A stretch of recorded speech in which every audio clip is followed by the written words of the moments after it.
For just $67, you can make as many videos as you want, and you never need to pick up a camera or use any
I never streamed live with the face cam before. Hey, how's everyone doing? I think there's just 2 people right now, and this one was probably the bot. Hey, welcome to the Makerday stream. Don't leave, we're still here. Yeah, I don't know if you can hear Jared. Let me move the mic back here. Okay. Also, can you hear me? Yeah, I can hear me, but I need to change that setting because they can hear us twice now. Let me, hang on. Okay. And we're good. All right, sweet. Now y'all can not hear us out the echo. Okay, cool. Yeah, so this is Makerday. We're just waiting for our first presenter to come. We're gonna interview him. We're gonna ask him some questions. But yeah, we're gonna just be chilling here and try to advertise this as much. Oh, what happened? You hit the wall? Yeah. Oh, okay, cool. Okay, Jared just left, so I'm by myself now. But yeah, we're just gonna be chilling until we get more people in here and we advertise this more. I need to look at the count. I'm not used to this. I stream it out. I usually stream it out of face cam, so this is new to me. But we'll try to get this figured out and situated and all that stuff. So just sit tight, and yeah, we'll see you guys shortly. I'm gonna go back to the waiting screen.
All right, hey guys, what's up? We're back now. No one's here at the moment. Don't worry, I can fix that. Okay, I think our camera stopped working for a second, but okay, we're back now. Cool. It cuts out every 30 minutes. Yeah, we're still sitting here advertising this to other people. Welcome. Yeah, welcome. I guess. I mean, I don't know who's here right now. It appears to be just the test streamers right now. Yeah. Right outside the door. Yeah. Probably most likely. Hey guys. Yeah, I'm watching the stream right now in real time. It looks like we're a little delayed, but it's probably nothing. Yeah. I'll join the stream too. Oh yeah, here we are. Yeah. But yeah, how you doing, Jared? How was your week? Oh, I'm pretty good. I mean, it was pretty busy trying to prepare for this. This is the first time I've ever tried to live stream. You know, a whole lot of different things I'm trying to do, but it's been a pretty good week. How about you? Anything it's been pretty rough. I just took a exam yesterday in like one of my weed out classes, and it was pretty rough. Let me take these headphones off because I don't need it. The lo-fi music sounds pretty good. Okay, cool. Oh, we're good. Right, I think we just tapped the HDMI cable. Yeah, okay. Our second stream went off for a second, but it's back now because y'all can't see that. But yeah, I'm just glad that's over with. So I'm just getting ready for finals right now. We're in finals week right now, in case you wanted to know. But yeah, we're not in finals. We'll have finals week in 2 weeks. Excuse me. Yeah, But, we moved the original date of Makerday ahead 1 week specifically to avoid coinciding with finals. Yeah, basically, yeah. Had we had another week, we'd probably still be in the same blundering position we're in now. Yeah, probably worse because we all would be dealing with finals and stuff. Oh yeah. Yeah. It's just really rough being a college student right now. Yeah. So can you tell us a little bit about what Makerday is? Yeah, sure. It's basically just a showcase of different Clemson students, and their like talents in their different departments. I don't know if you saw Jared's trailer that he made on the channel, but you know, there's years where they made like VR spaces and like other things. Like someone made like a hockey, ice hockey table. Someone made an Iron Man suit. So it's really cool stuff. And unfortunately, we couldn't like have like the full convention like we usually do. So that's why we're doing this virtual event. And hopefully we'll have the showcase for that virtual event sometime today. I think someone's gonna. We can't stream it because it'll look awful. But hopefully we can stream someone else playing it like on Zoom or something like that, so you all can see that. Yeah. Showcase. Oh, we got 4 people in here. What's up, y'all? Hey. Nice. Incidentally, this is actually our second virtual Makerday we've ever had. Yeah. This was the first time we're actually introducing a live stream moment. The last one was just the virtual space that we have now, also in the Makerday website online. Yeah. If you're a Clemson student, definitely go check that out. We have a lot of great opportunities to work in the makerspace on campus. Yeah, go check that out. Self plug for us. Self plug. It's free for everyone. Yeah, it is. Yeah. It's a great opportunity to get on campus and take a break every once in a while. Yeah, maybe make sure. something, 3D print something great. Yeah. Great place to be. Yeah, it's a pretty cool place. Makerspace in general is pretty cool. This is my first semester working for them. It's honestly been pretty fun. I met a lot of good people, and yeah, I mean, it's just a really fun time. What can you do in the makerspace? Because you've been here longer. I don't know anything. Yeah, I've been in the makerspace I've worked in the makerspace for 7 semesters now, and a lot of what we do isn't too much different from other makerspaces. We have a lot of really great equipment in there. We've got some laser engravers, obviously a lot of 3D printers. We carry 3D scanners. We carry resin printers. There's a lot of really great options, a lot of heavy equipment that people can use for sanding, drilling, a lot of small electronic components. Then of course things that we don't have, you can get in our Makerspace vending machine. So we've definitely branched out on campus. We've definitely established our position. I'd say that we're a lot like a non-profit business run by students. So we've definitely had a lot of growth in the last couple of years. Yeah, I remember when I first joined, or sorry, when I first became a student on campus, Makerspace was kind of a foreign thing to me. I didn't really understand it because I thought it was just for engineering, and like I was an engineering major. I still am an engineering major, but I thought it was only for engineers. I thought, oh, I'll just worry about that, in my later classes. But it's actually for everyone, and we're trying to make that fact known, because like anyone from like engineering to like architecture to business to like the arts, like anyone can use our facilities. Yeah. And so if you're a Clemson student, or if you're not a Clemson student, actually I don't know if it's available for not Clemson students, but like, hey, what's up, Matthew? This is our vice president. I don't know if you can see him. What's up? Hey. They still can't. Oh, yeah. Now you can see. Yeah. Okay. Cool. I'm looking at the stream. It's like delayed a little bit. Go ahead, Matthew. What's up? No, I was just gonna say. We're getting ready for our next presentations at 3:30, right? Yes. Do we have any confirmation on that? Waiting on it. But okay. I will let you know. Sounds good. Cool. Thank you. Yep. Thank you, Matthew. That was our vice president. All right. Cool. For the people looks like somebody left. Well, for the people that are just joining us. This is more accurate than that, just FYI. We're Jared is someone who's learning how to stream. I streamed for a couple of months now. I don't want to plug myself because I think my boss will kill me if I did. But I was telling him that the viewers on our softwares and from the viewers are actually in the YouTube page. But go ahead, Jared. What were you about to say? No, I forgot. Oh, okay, cool. I'm glad I interrupted. I'm just kidding. No, if you're just joining us, hi. How's it going? Welcome to Makerday. Very first virtual live stream production of Makerday. We're very excited to show you interviews, our virtual space, and a lot of projects that students have made over the semester. Yeah. But yeah, he's basically everything that this what we're doing. So yeah. Oh yeah, we've got a lot of good things in store for you guys. We've got some tours, some interviews. We've got an email that I just got, which hopefully is the next interview. Hopefully, we'll see. But yeah, we got 6 people in here. What's up, y'all? If y'all want to talk or not, like, do whatever. But if you want to like ask us questions, feel free to leave a question in the live chat below or on the right or wherever it is. I don't know where it is. It's different if you're on your laptop or your phone. It appears that the link I sent isn't working. Let's switch places and let me see if I can get this. Okay, cool. We're gonna switch places for a second. All right. And while Jerry's doing that, I'm going to see if I can advertise it in more places. I think some of these people might be from my social media stuff. Okay. Excuse me. Well, welcome people from Perry's social media. I don't know. I there's no way to gauge it. Welcome people in general. Yeah, it's welcome people. Thank you all for coming. Yes, really appreciate you guys. Absolutely. Trying to. Maybe I should have made this link today. Oh well. Yeah. I will copy this. So it looks like the message for them wasn't working, so I will reply with this one. No, that's not it. It doesn't want to copy it now. Okay, that's fine. I will get it.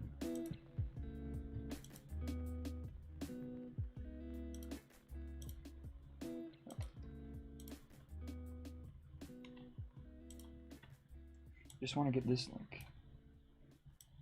Maybe I should have Zoom already pulled up whenever that happens. Yeah, that'll be a good idea. And we can you had the mouse, so I can't do anything, but we can like go ahead and pull that up on our Streamlabs OBS. Yeah, that'll be fine. Yeah. Ooh. But yeah, I'm gonna pull up Zoom now. Cool.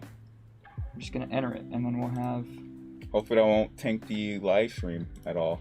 It shouldn't. I mean, the live stream ran Photoshop just fine while I was testing it, so I think it's gonna work with this one. Cool. I'm just gonna throw this. Oh, hey, Jeff, what's up? Welcome to the stream, buddy. That's my friend. Oh, hello, friend.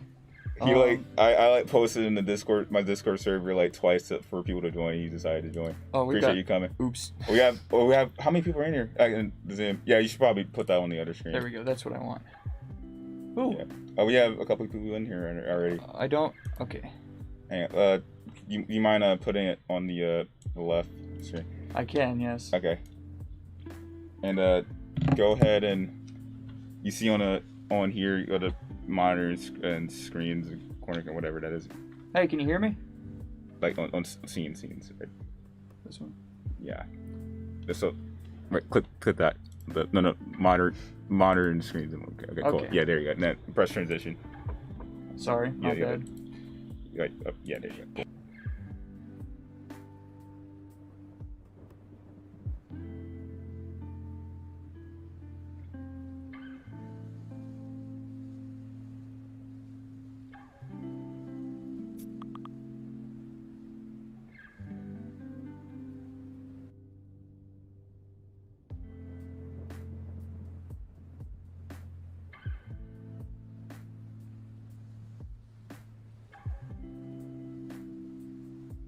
My other group members said that they were like in the waiting room. Are they supposed to be like let in here with me too?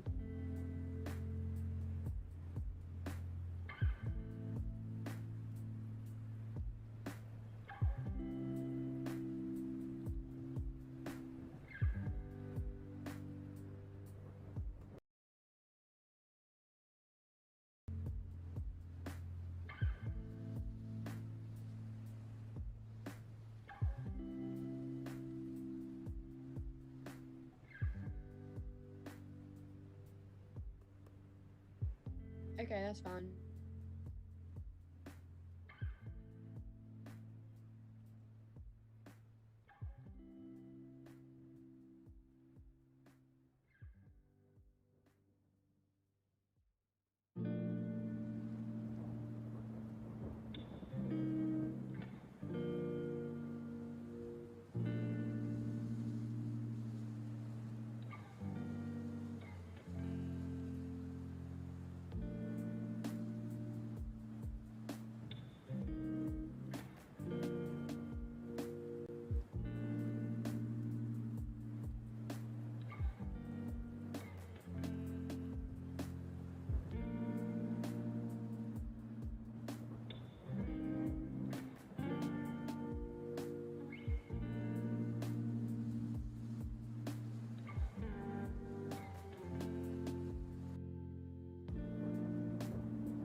Hey guys, what's up? Jared and I are, well, Jared's stressing out more than me right now.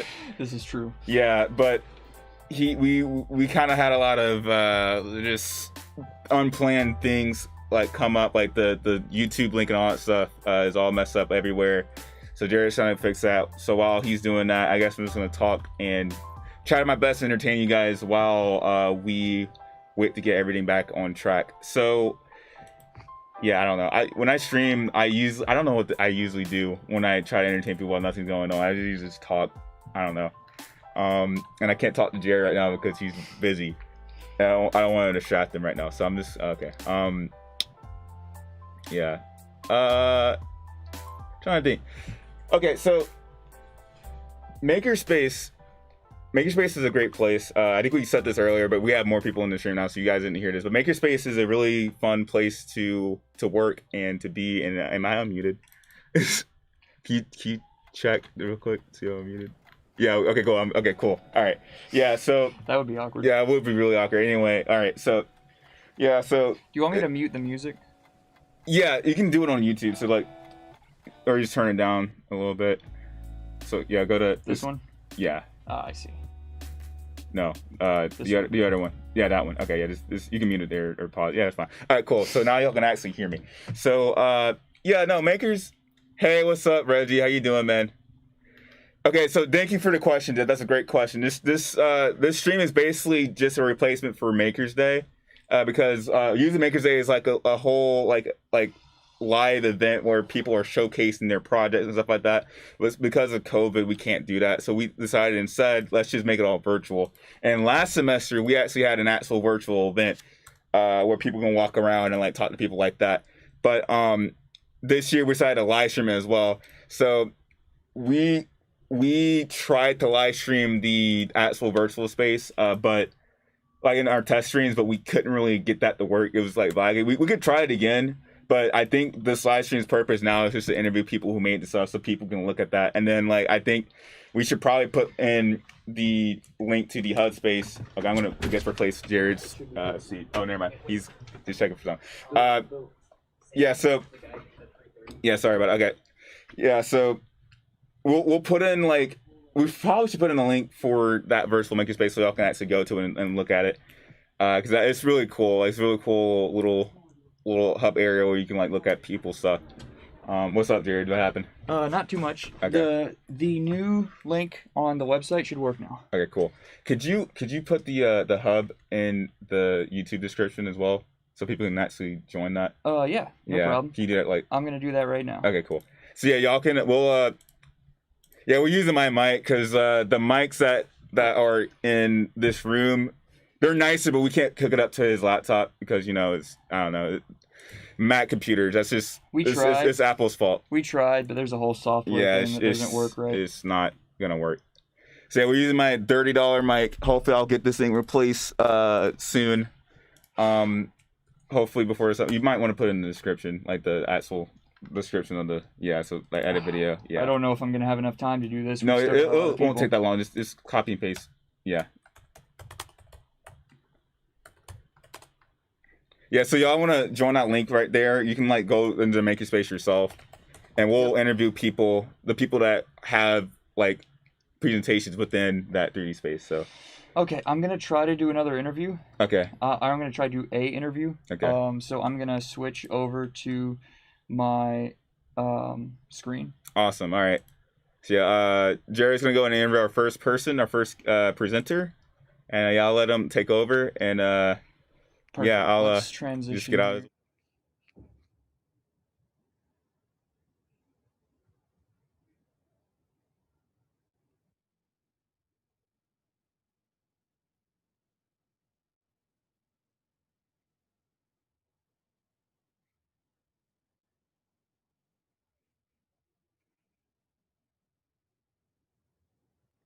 My group's 315.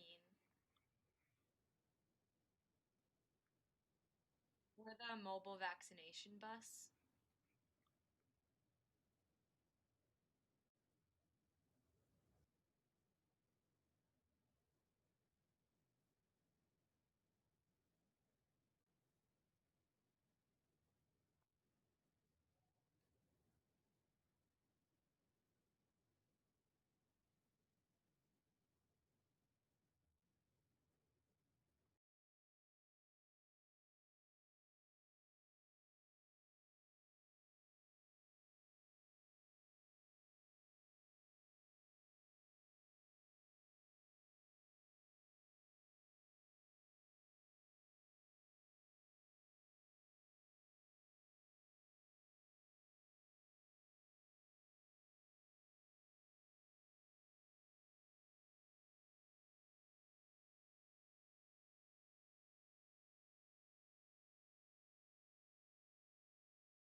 Yes.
Sorry, are you talking to my group? Oh, okay. Yeah, can we share our screens to show the Adobe Spark or no? Okay.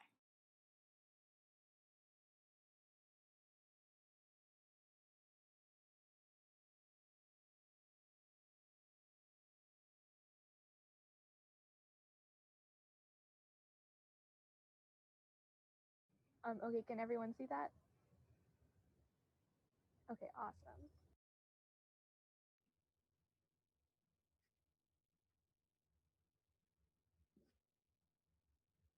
Okay, so we'll get started. So my group did a mobile vaccination bus. So at the start of the project, I had the opportunity to interview my aunt, Janet Benston. She is a nurse practitioner in Atlanta, Georgia, where she works in the hospital with babies in the NICU. So she shined light on a few issues that grabbed our attention regarding the various barriers of children receiving vaccinations. So we figured out that the problem is that stuck the most to us was the lack of vaccine availability within pediatric healthcare. Oftentimes, parents struggle to not only take off of work but have the means to pick up their children from school. So let's get started.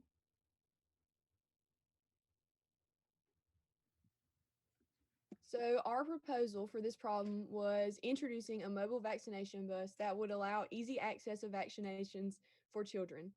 And the solution to this would be the creation of a nurse-owned and managed mobile vaccine unit that travels to schools and homes to provide both vaccines and vaccine education that could increase the rate of vaccines in children dramatically. And here's a picture of kind of what we were envisioning, and then here's the actual bus that we got printed out.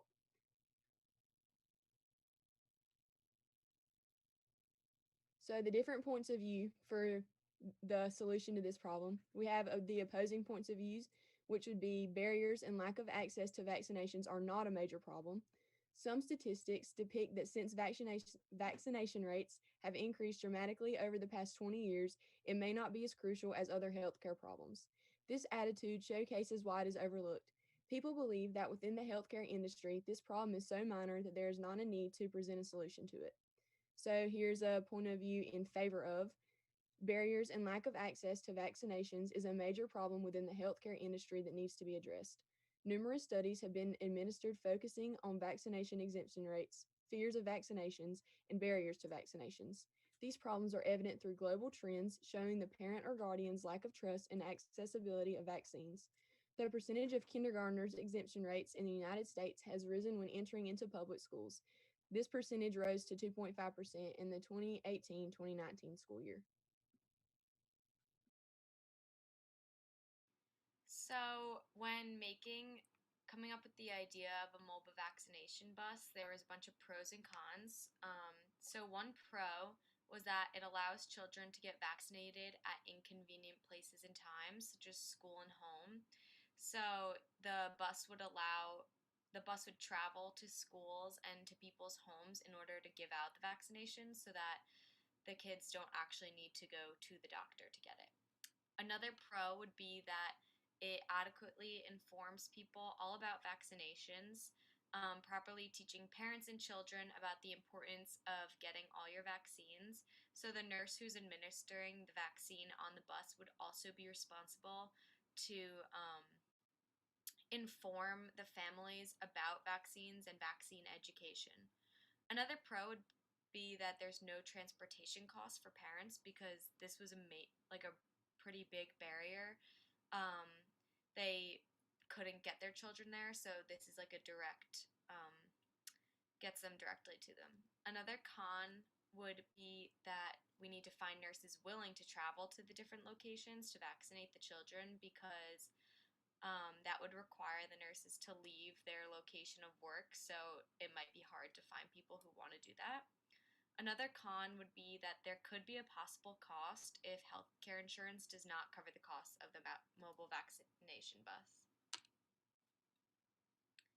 And then here, if you want to learn more about why childhood vaccinations are so important, you can click on the article and watch the video, but it basically just talks about how like these diseases out there, you need to be protected from them, and if the children miss, like, they get so many vaccinations when they're younger, so if they miss getting one, that could put them in serious risk.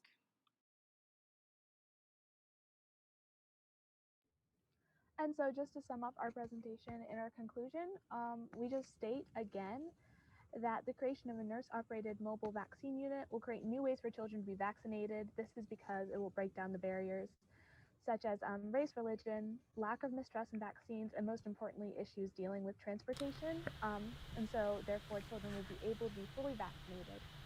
And this can be due to mostly taking place, vaccines usually happen in fixed facilities such as health departments and pediatric offices.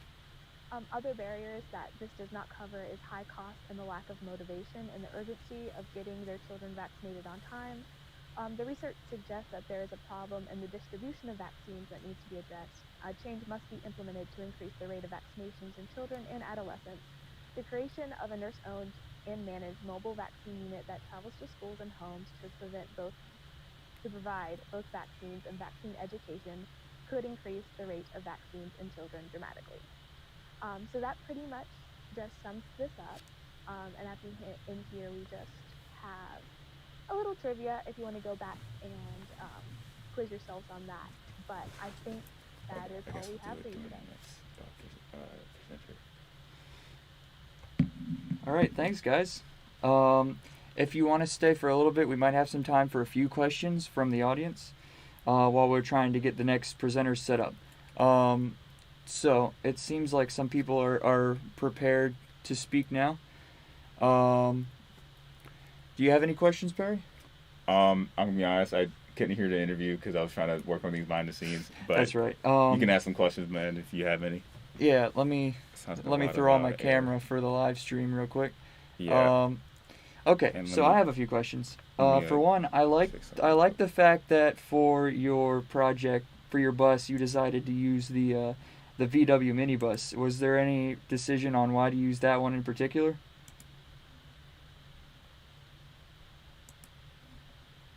Honestly, I think we just liked the retro look of it to also make it stand out, to differentiate it from a blood donation bus, because those are pretty typical size. So we just thought it was interesting to pick. Okay. So I like the idea of this vaccination. I wonder if is there what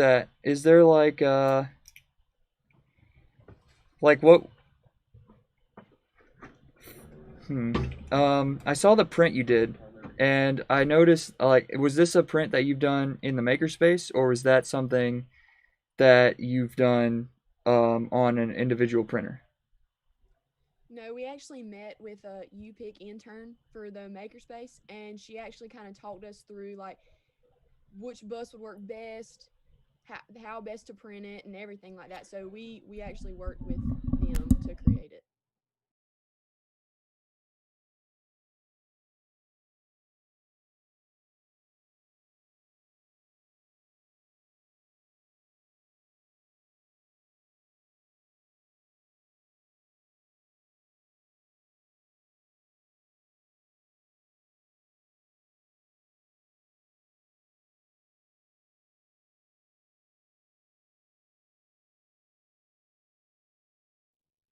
think we're good. Thank you for giving us the opportunity to present today. Thank you so much. Thank you. I'll have a good one.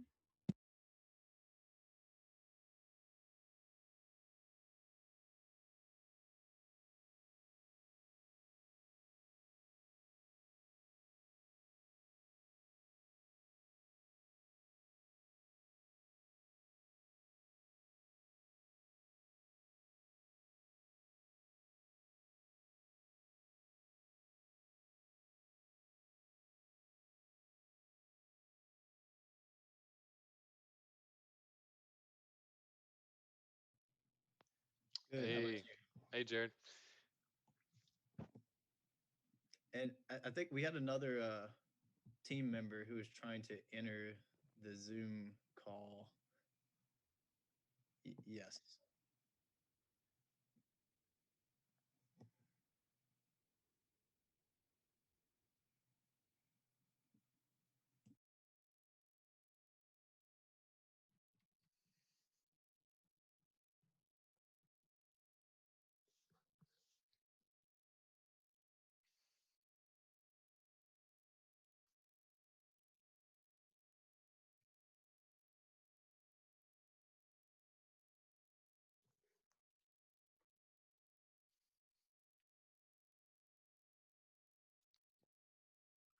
We're looking for Meredith Sutton.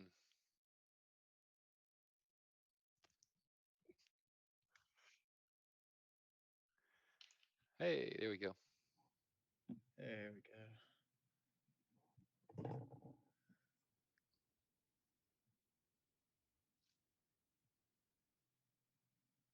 But I'm gonna start. It should be working now.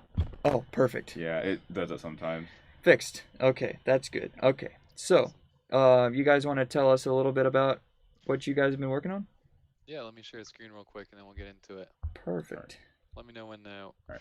we can see that. We can see that fine. Awesome. Great. We'll get right into it then. Try to keep to the schedule. So we are going Sorry. to talk a little bit All about right. this industrial smart skid system that we've been working on. We're with the Thinker program over in Greenville. We've been working in the Vehicle Assembly Center. Um, Good to go? All right, sorry. Yeah, so I was gonna say, we're with the Thinker program, which is an NSF traineeship that's looking at human technology integration. And so we're looking at that in the space of the manufacturing environment. So we have this vehicle assembly center in Greenville that's got one of the skids that you can find at the BMW facility, well, exact same one. You can see here in this picture, kind of in the center there. And so these skid systems transports parts up and down the factory, right? Get things to where they need to be.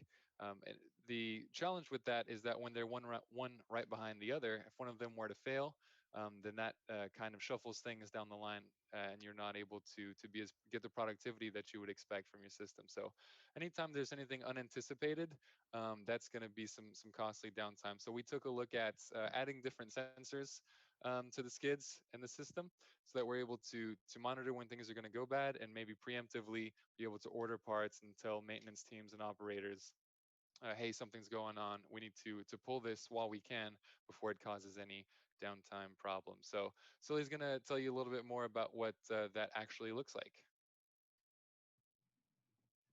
All right. Yeah. So, like Lucas said, we're using a skid system that's exactly what BMW uses on their assembly line.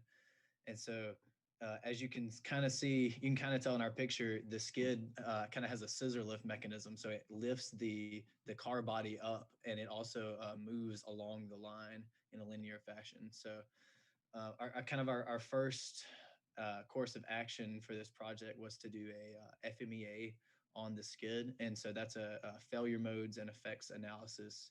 And so what we did is, just go in and look at all the different mechanical parts of the skid, analyze how could these parts fail, and what is the potential cost of those failures.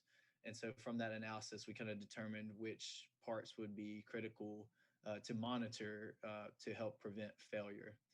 So we kind of decided to focus on some, bearings and some belts to monitor. and we determined that the best way to do that would be through some vibration and temperature sensors. And so kind of the getting into the technical side of how we did this monitoring, we used some sensors incorporated with a Arduino to record the raw data from the components of the skid, and then we hooked that Arduino into a Raspberry Pi and used a MQTT wireless connection to transfer data from that Raspberry Pi to another Raspberry Pi, which has a SQL database hosted on it. So the data gets collected with the Arduino, and the first Raspberry Pi gets transmitted wirelessly to another Raspberry Pi, where it's stored in a database that's just continuously updating over time. And so we use a tool called Power BI to tap into this database. And so we can go in and kind of clean up some of the data and then visualize it into a dashboard. And so that dashboard is really the output that we're wanting to get for this product. And so in this grand scheme of things, that output would be used by, say, like a maintenance personnel. They could pull it up and they can check for the skid, check the how the different components are doing, and then even another level to the project would be monitoring to see if there's a spike in any of the different parameters, and then you could maybe send out a notification to the maintenance personnel. But that wasn't exactly in the scope of what we were going after, but it would be cool to do in the future. So that's kind of the solution that we did to monitor the system. But this was really kind of a proof of concept solution. And it's kind of using the Raspberry Pis as kind of a hobbyist level way of approaching it.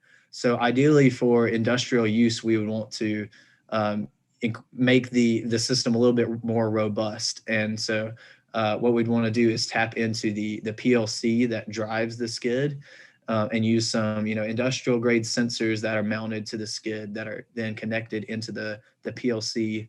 And so there's some protocol, some software protocol that you can use, particularly called Snap 7. And so that would allow you to transfer data from the PLC to a SQL database that we could tap into to display the dashboard. So that would be kind of the route that we would recommend if you were actually doing this in a industrial setting. But our concept is it shows that the data transfer works like it's supposed to. So now I think Meredith is going to explain a little bit about the figures that we have here. Absolutely. So you can see the top figure sort of shows you how our connections work. So you have the sensor running to the Arduino and to the first Raspberry Pi. And then we send that data over the MQTT wireless connection to a second Raspberry Pi that is running the SQL server, which is storing all of the data. And then from there, you can pull that directly into the Power BI dashboard. And so if you look at the bottom right photo, that'll show you the sort of a mock-up of what that Power BI dashboard would look like. So it can show you specific numbers, like a counter. So it could have your current temperature, your current production value, something like that. But it can also show you some historical data. So it'll show you the changes in your gas resistance maybe, or temperature, pressure, that sort of thing. So it'll allow you to monitor the data in the skid instantaneously, and then sort of over time, and see if there's any fluctuations or changes from that sort of thing. And then on the left, you can see just sort of the skid system that we've been working with and trying to accommodate in progress.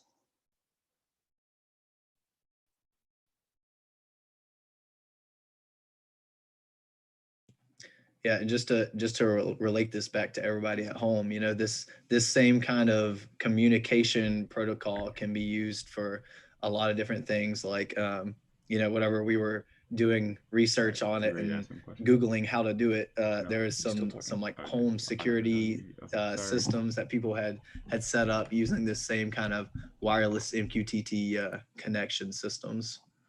So there's a lot of different things you could use it for.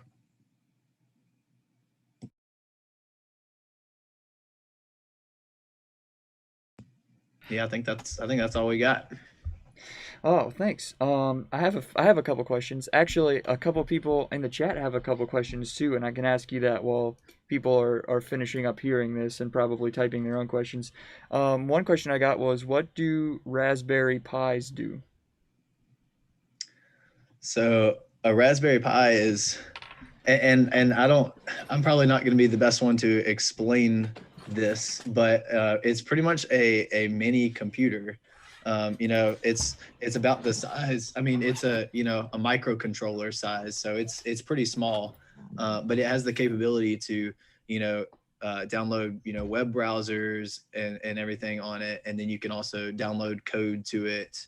And there's several different applications and things that you can use them for, but they're really powerful for their size. Okay. I think I can do one or two more questions, and then we got to switch over to the next presentation. But somebody also asked, have you proposed this to a company yet?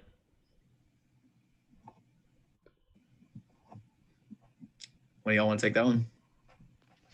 Yeah, right. Like we said, we're very much in the more hobbyist side of hardware now, and being able to display that this is the sort of thing you could do. So maybe once we move forward with a little bit more of the industrial solution side of things, I think that'd carry a little bit more weight before we can pitch it to anyone. But hey, maybe one day, right? Yeah. Oh yeah. I think it's a great idea. I like what you guys have here. A lot of really nice data that I get to look at because I enjoy looking at data. I think we are out of time for right now, but I thank you for the opportunity to see this. We really appreciate it. Yeah. Thanks for having us. Yeah. Thanks, guys. Yeah, thank you.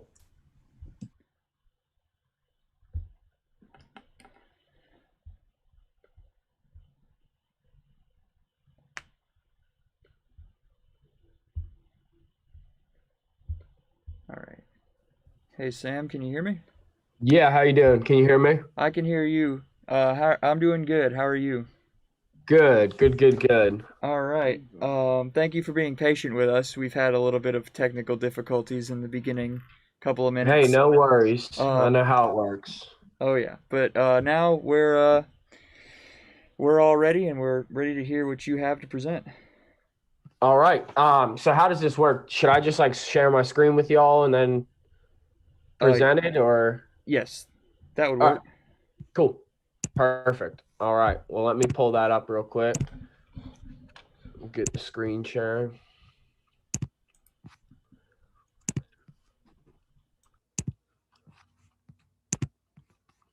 All right. Am I good to go?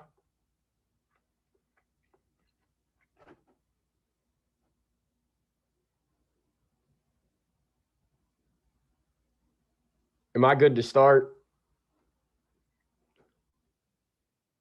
Perfect. All right. So today I'm just going to be talking a little bit about the the heavy civil competition team through the Construction Science and Management Department at Clemson. Basically, what this team does is we take a bunch of different people together, move them in, all from construction, and we basically form a team of students. And we're required to then estimate, construct, and build, a structure put on by one of these companies. So this year for the heavy civil, we were responsible for the S191A pump station down in Okeechobee County, Florida. And just to kind of run through, as you can see, this is our team of 6 from this year. We had a little bit of technical difficulties with the judges, so they were actually only able to see, but they couldn't hear our presentation. So we unfortunately did not place, but we're looking forward to next year. as you can see here, it's just, I mean, it really is, it's a full comprehensive effort. So when we start off, we're given a set of plans that I'll pull up here in a minute. But then as we go, we're required to go through and estimate, schedule. We have to, come up with daily safety plans. We obviously, because of COVID, it's so big, we had to come up with a full COVID plan. And then getting into it, we had to come into site-specific safety plans. We had to find hospitals. We had to find, things nearby. And as you can see here, this is actually from the plans, and you can see the pump station itself. The pump station sits 6 feet below water, and its whole purpose is to function from the C59 canal. It pulls water out of the C59 canal and puts it into the L47 canal there down at the bottom right hand of the picture. And that's just in case of hurricanes, flooding down in Florida. There's a lot of residential homes on Lake Okeechobee and the canals. So this is really a multifaceted project. It facilitates a better ecosystem while also, reducing natural hazard damages and things like that.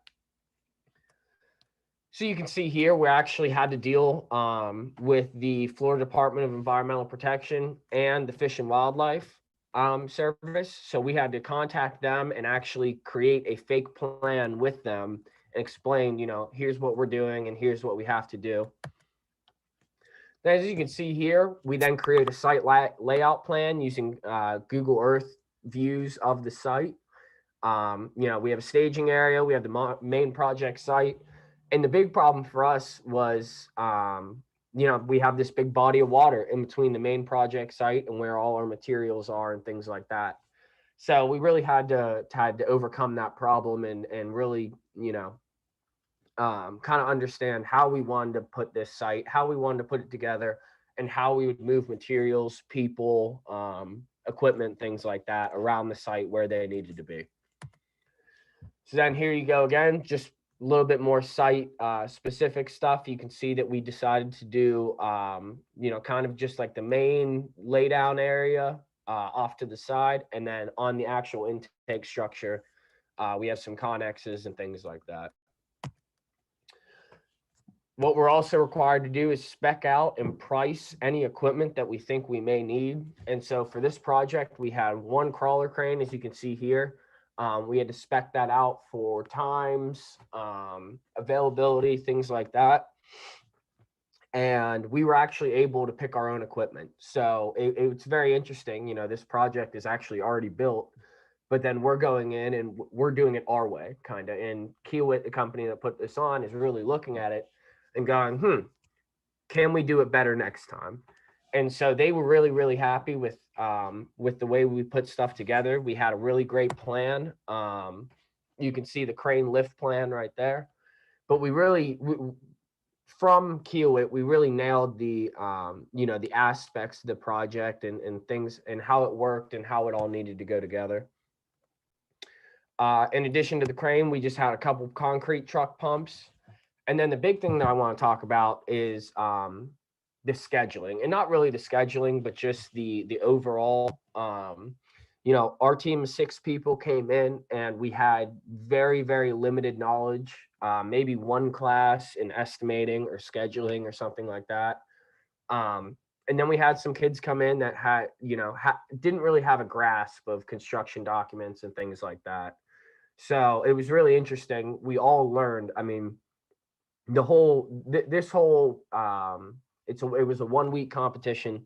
I think during that 1 week, I learned more than I could in 10 years of school. So I really, really recommend, it gets you experience with everything from equipment to site management, project management, scheduling, estimating, really anything like that. And there's really a great opportunity to grow and learn and to actually figure out some easier ways to do things.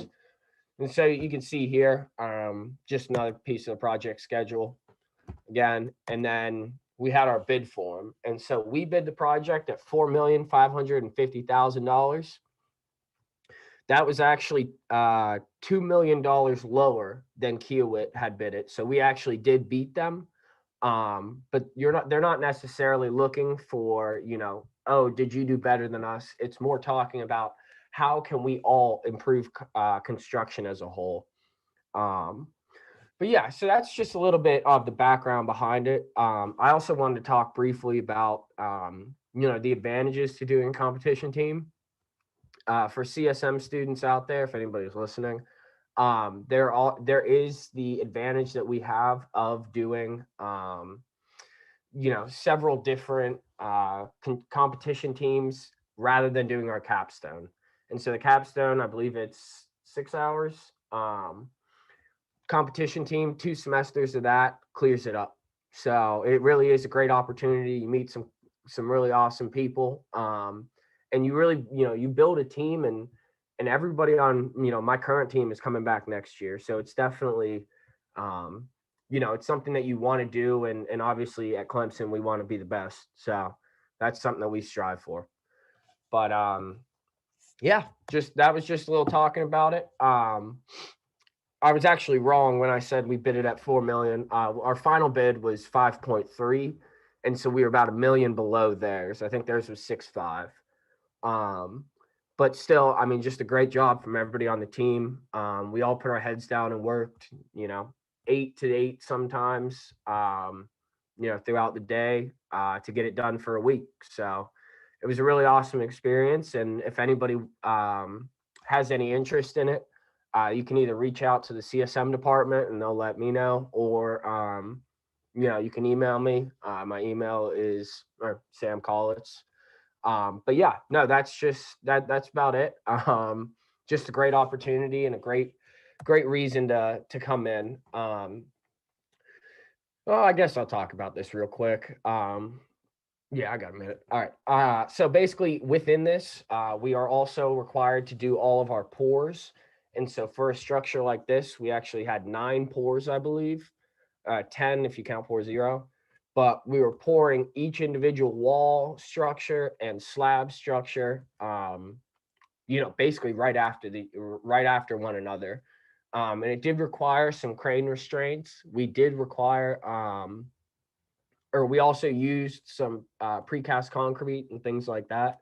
But overall, the project was really done on site, and we were able to get everything done, and we had it estimated, and we did a great job. And I'm really proud of the team. I know everybody is proud of themselves and the work that we put in. So I just wanted to say thank you for having me. I guess if there's any questions, don't think. Awesome. I thank you for your time. We're gonna just give it a few minutes for the people that might have a delay. I just want to know if you could just kind of reiterate what the event is, so people can look forward if they do want to sign up. Yeah. So the event is actually it's a 3-hour it's a 3-hour class. You just register on iRoar. I believe it's 4,200 is the number. And basically that puts you into, you can pick which competition team that you really want to do. And so there's anything from, we have concrete, as I said, heavy civil. I think next year we might have a commercial team. I know that there's roofing, there's home building. So there really are a bunch of different opportunities that you can do, a bunch of different competitions, not necessarily just heavy civil or concrete. Wow. Well, I say that's a pretty interesting opportunity for some people, especially if they're in in a major that requires some kind of construction or some kind of planning out, or an engineering field. Somebody has asked, do you have to be a specific major to join this kind of competition? You do not. I don't believe that you have to be a construction science major. I can check on that, but I'm sure, if you have the desire to actually compete and to do well and to win, we're happy to take anybody. Okay. And if you're happy to learn, we're happy to take you in and teach you what we know, and and just add to our team. Keep building. Yeah, keep building. I like it. Keeps it easy. Oh yeah. Sounds good. Looks like that's all the questions we have for now. All right. Yep. Well, I appreciate it. Thank you so much for taking the time. Yeah. Thank you for coming out and presenting for us. Yeah, no worries at all. All right. Well, thank you so much. I appreciate it. Yeah. All right. Am I all good to hop out of here? You are. Yes. All right. Perfect. Just didn't want to cut you off. Yep. You You all have right. a good day. A good one.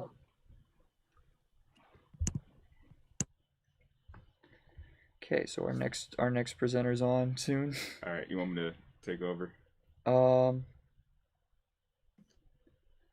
Hey Sam, can you hear me?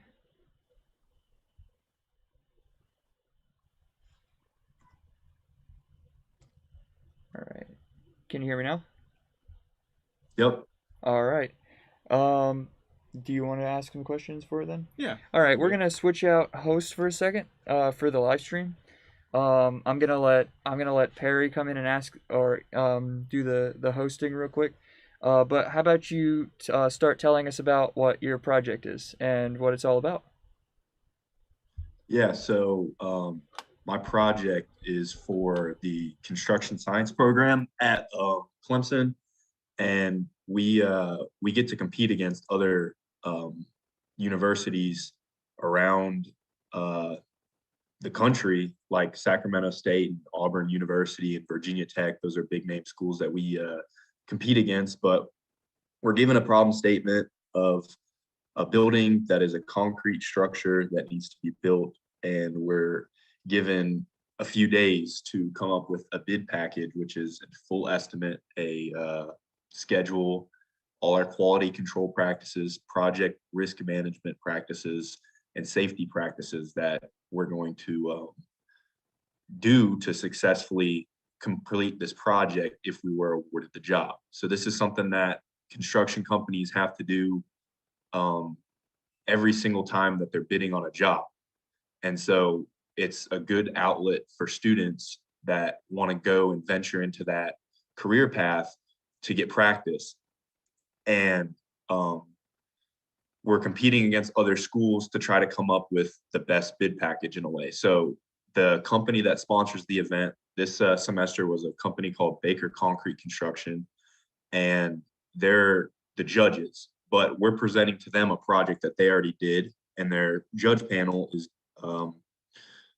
basically the same project team that completed that project. So they know everything about it, and we don't know anything but what they gave us the day before. And so what they're trying to see is what students can come up with the best bid and the best mitigation to the problems that they throw at us in a short amount of time. And successfully, Clemson, we got to get second place in this competition. And so that was, it was very, very good for our program, as we're usually competing within the top 3 every single year. And so we stayed on that trend, and we got to bring the trophy home again this semester.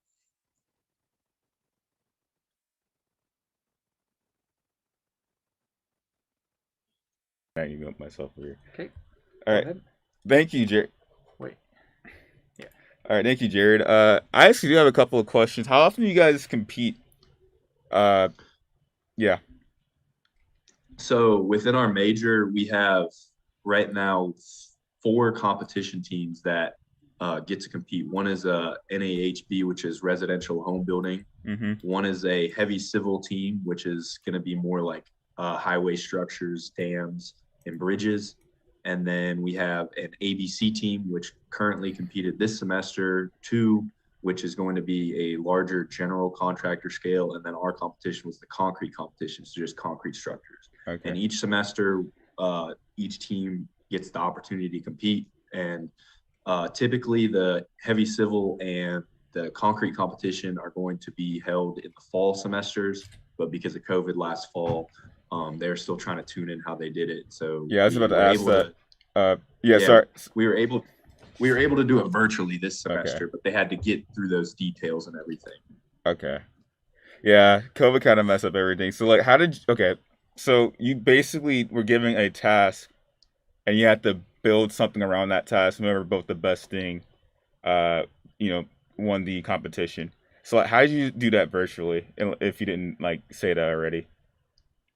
So as far as project deliverables on the things that we had to present to get kind of graded on, a lot of it was just like written documents. Okay. So we had to give bids, which is an estimate on the job. So that's stuff that we take off and then we're pricing and then we're sending that price to them. There's a schedule, which we're doing on Microsoft projects. So that's something that we can just send over and they can see. But as far as the stuff that you wouldn't be able to see unless you're kind of in person, it kind of got shifted into kind of virtual modeling. Okay. And so, you know, we're not architects, we're not engineers by any ways. We like to build things with our hands, and they're kind of the facilitators to give us that product that we can now see on the blueprints to build. And so we kind of had to innovate, mess around, and, you know, learn how to do a little bit of the virtual modeling. Okay, and these are kind of boring questions. I'm waiting for some more people to ask if they do, but what software did you use to build these virtual structures? So we had a lot of success using a tool called Sketchup. I'm not sure if people are familiar with that one, but it's very good 3D modeling, so you can build it straight from the ground up. And I mean, layering wise, it's really easy to learn. For someone like us who's never done it before to jump on it in a semester, I mean, the output was pretty well. Okay, that's cool. The only 3D modeling software I've used personally is SolidWorks. I've done a little trying to think of the other. No, that wasn't SolidWorks. Never mind. Or that wasn't a 3D modeling thing. But yeah, I've used SolidWorks mostly, and that's for, you know, my major here at Clemson. But yeah, that's cool. Yeah, I'm glad you guys found a way to do your competitions virtually. I know COVID messed up a lot of people's plans this past year. That's really cool. Trying to think. I know me personally, I've competed in robotics in high school. And we do similar things to you. Like, we were given a task and we build a robot based on a task. Whoever, you know, builds the best robot wins the competition. So I can definitely relate to like that struggle. And yeah, that must have been really hard to do virtually. So yeah, but I'm glad you guys, you know, like I said, glad you guys got through. So that's really good. Do you have any other final notes you want to give our viewers before we move on to the next person? Because I don't think anyone's asking any questions right now. The only thing that I was going to share, is there a way that I could share my screen? I can kind of show you guys what I did. Yeah, go ahead. That's totally fine, dude. All right, let me pull it up on here and then I can share my screen. Cool. But it's just a poster that we made to kind of show people. We hung it up on the hallway, and it kind of gives a quick little insight as to what we did. Let me go back to Zoom and share that. So this is our poster that we came up with that just kind of says who we were, where we are, our second place, and then it kind of talks about the project, the unexpected challenges and stuff. Mm-hmm. And then here's a little model at the bottom that kind of shows. So the project we were on was a actual project being built, and it was in North Carolina, the Harrah's Cherokee Casino Resort expansion. And so it was a 17-story hotel tower with the convention center right here. Okay, that looks really cool.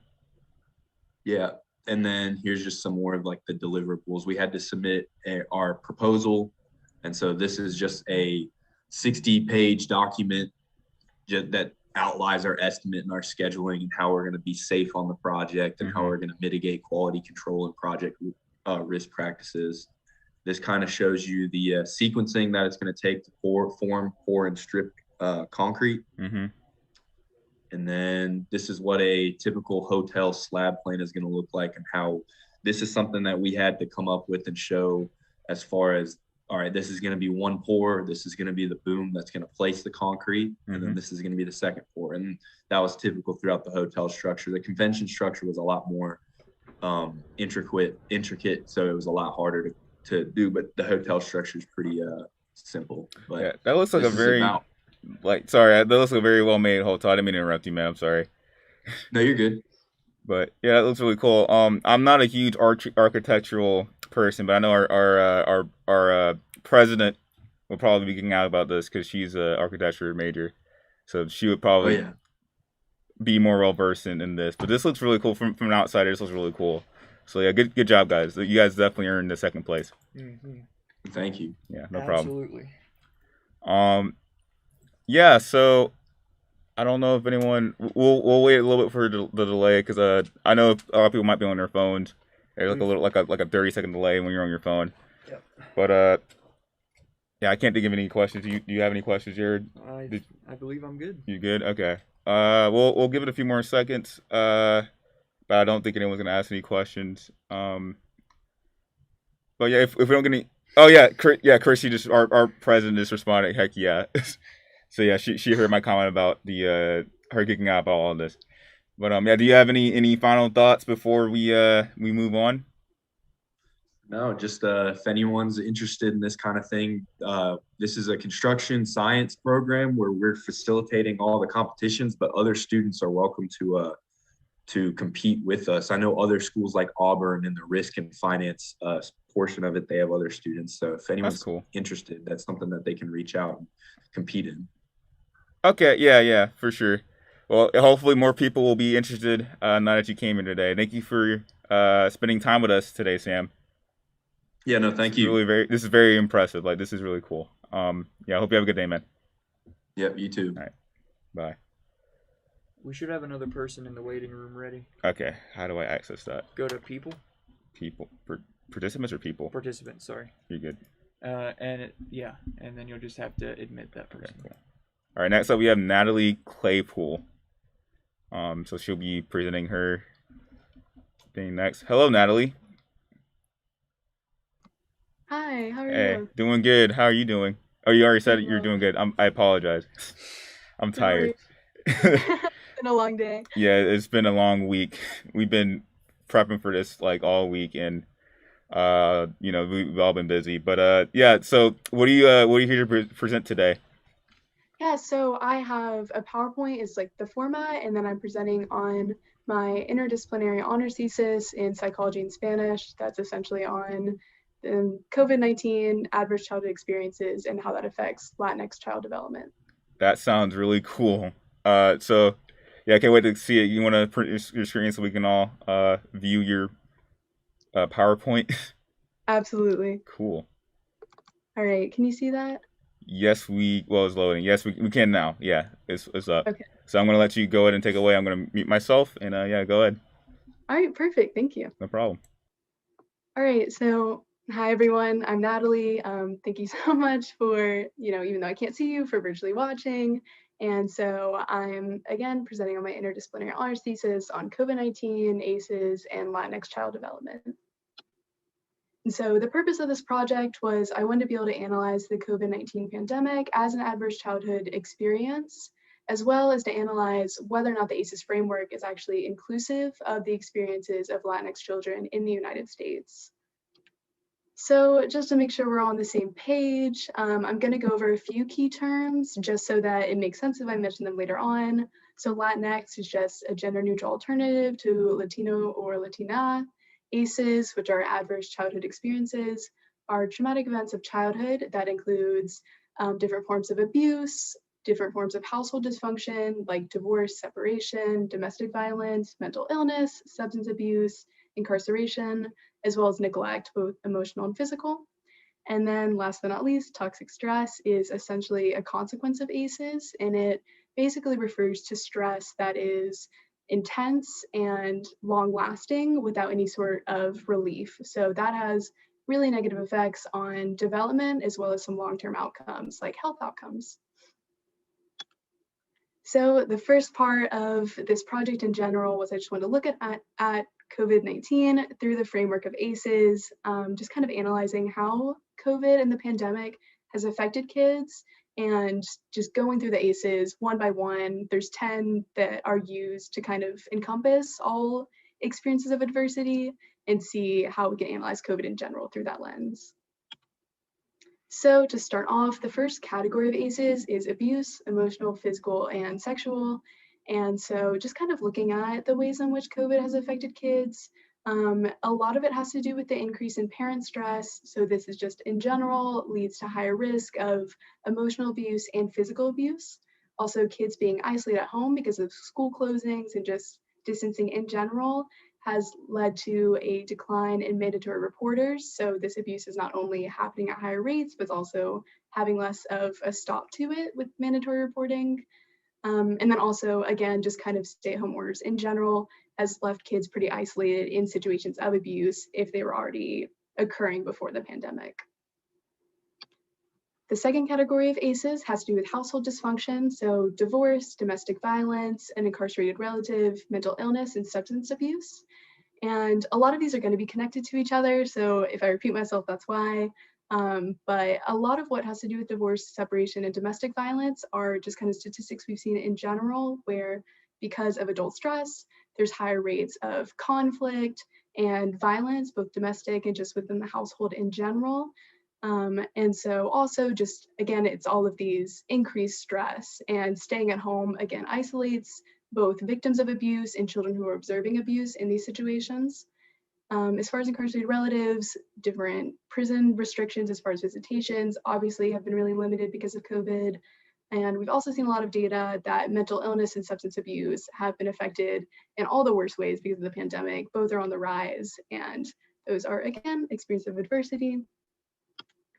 Last category is neglect, both emotional and physical. This is really related to abuse, really similar kind of outcomes and causes. High stress levels leads to more neglect, but also in general, COVID has just isolated people, which is neglect in some way, especially physical. So if a caregiver is hospitalized, or if they have to go to work every day because they're an essential worker, but the kid can't go to school, that's neglect in some form, even if it's not intentional.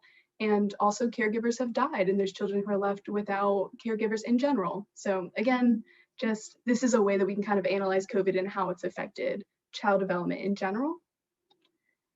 But then kind of shifting gears a little bit, the second part of my project was just seeing whether ACEs are actually inclusive of childhood diversity in general.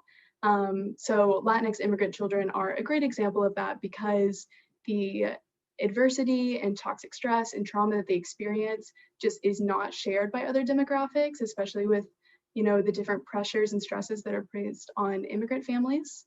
And so this next graphic here was another thing that I just kind of created through this project that is listing out, you know, using other measures of trauma, which toxic stress is one of them. So whether or not these events are resulting in some form of toxic stress and traumatic related responses on kids.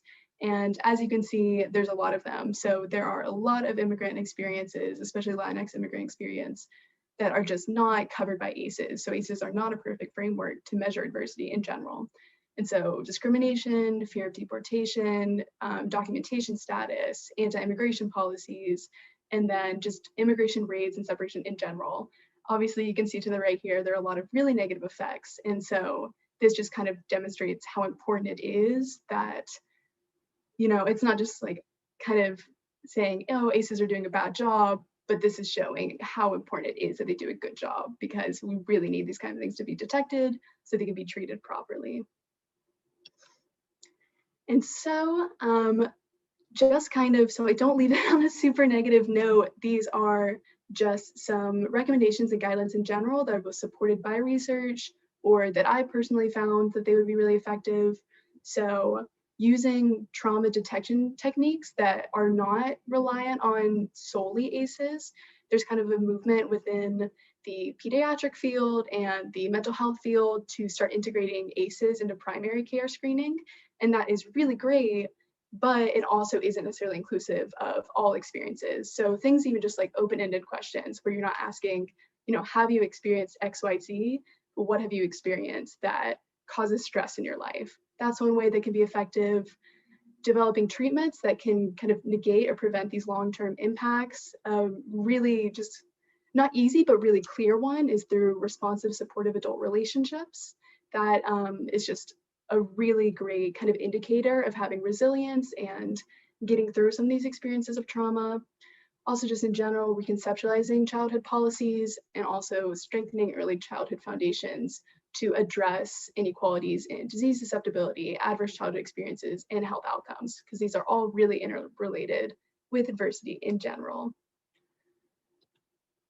And so just to kind of summarize, basically the whole point of this project was to highlight the compounding experiences of pandemic-related hardship, discrimination, and immigration anxieties that have worsened the state of children's mental health, specifically Latinx children, which just implies a really urgent need for trauma-informed intervention. And so I would love to answer any questions. Also, just kind of as a little bit of context, I guess, I have a semester left on this project. So I know that, the people who are watching this or this crowd is just a really creative and inventive group of individuals. So if you see any sort of, suggestions or recommendations, some sort of product or policy that I could try and form in my last semester to make this meaningful, I would love to hear it. Yeah, of course. Thank you for adding that last part, Natalie. Also, very, very well done presentation. But me personally, we'll wait on some questions, and obviously this is open floor for questions if anyone has any questions. I'm talking on the live stream, but just for me personally, this is a very cool topic you're tackling, excuse me, because usually when people think of COVID, they think of the actual physical effects of the virus itself, but not necessarily the implications behind it, where it is social or mental, and just how it's affecting minorities or immigrants, stuff like that. That's a really cool angle to go about this pandemic, and I'm really happy that we have Clemson students that are tackling that topic. So good job, Natalie. Thank you so much. Glad you decided to share it. That was Jared. Oh. He's so, yeah. Yeah, thank you so much for your help. No problem. And our president agrees with me. She says this is great research. Do you think schools can help these kids further overcome this situation? Right, absolutely. That is a great question, because I think that that's one of the, not issues, but one of just kind of the, complex aspects of how we can make this applicable in general is through what systems. So schools are a really great system that's already set up in place, because you have things like teachers and counselors and even just coaches are all mandatory reporters. So they are really the people who are identifying trauma and experiences that are unsafe and unhealthy for kids in the first place. So I think that's a great point, that capitalizing on these relationships that already exist and just kind of, I think, from my perspective, I would say definitely from an education standpoint to educators. So just kind of informing teachers and coaches and counselors about, ACEs in general and how COVID can be analyzed through the ACE framework, but also that there are experiences that are unique. And especially if you have, an immigrant student who is in a primarily white institution, making sure that the instructors and educators are really aware of the experiences and hardships that these kids are experiencing, and knowing how to recognize and implement support in effective ways. Cool. That's a great answer to that. Yeah, I agree that, more teachers and more guardians need to make everyone feel seen and feel heard, especially in predominantly white and just white the institutions, stuff like that. Our president asked another question: is there anything we can do as individuals to help this cause? Right. I would say this is, I don't know, such a good question. I love that from the individual perspective. Mm-hmm. But interesting enough, the most effective intervention to toxic stress is having a support adult relationship in a child's life. So say, for example, you have a kid who's in an unsafe situation at home. There's this kind of experience where, some children, they're going to have that experience and they're going to have toxic stress and really negative long-term outcomes. But there's also this other side where some kids will have that experience and, it'll be really hard and difficult in the moment, and that's not taking away from it anyway, but they have resilience, and so they don't necessarily experience these long-term effects. And the most effective, research supported way to instill resilience in kids is the presence of a supportive adult relationship. So I would say that, obviously there are, some this is a lot more complex than I'm going to make it out to seem really simple, but just being that adult supportive relationship and making sure that you're a strong mentor and that you are just looking out for children in general. I would say also just being vocal about the topic in general. I think we all know that mental health is something that has a lot of stigma attached to it. And that's something that I believe is not talked about nearly enough with children, because not only is there stigma involved, but they can't really even recognize that these situations are happening. So just being someone who's aware and an advocate and just has the back of individuals, I think is a really great start. Awesome. That was another great answer. Wow. We have another question. Yeah, we have another question. This is a long question. You want to read this one, Jared? Can you hear Jared, by the way? Hi. Can you hear me? Yes. Yes. Perfect. It says, actually somebody I work with says very present and impactful work. I had a question as to where the research started or with who. Did you decide to pursue this research, or are you working with a professor? Great question. So I'm working with Dr. Elias Morde Peralta in the Spanish department.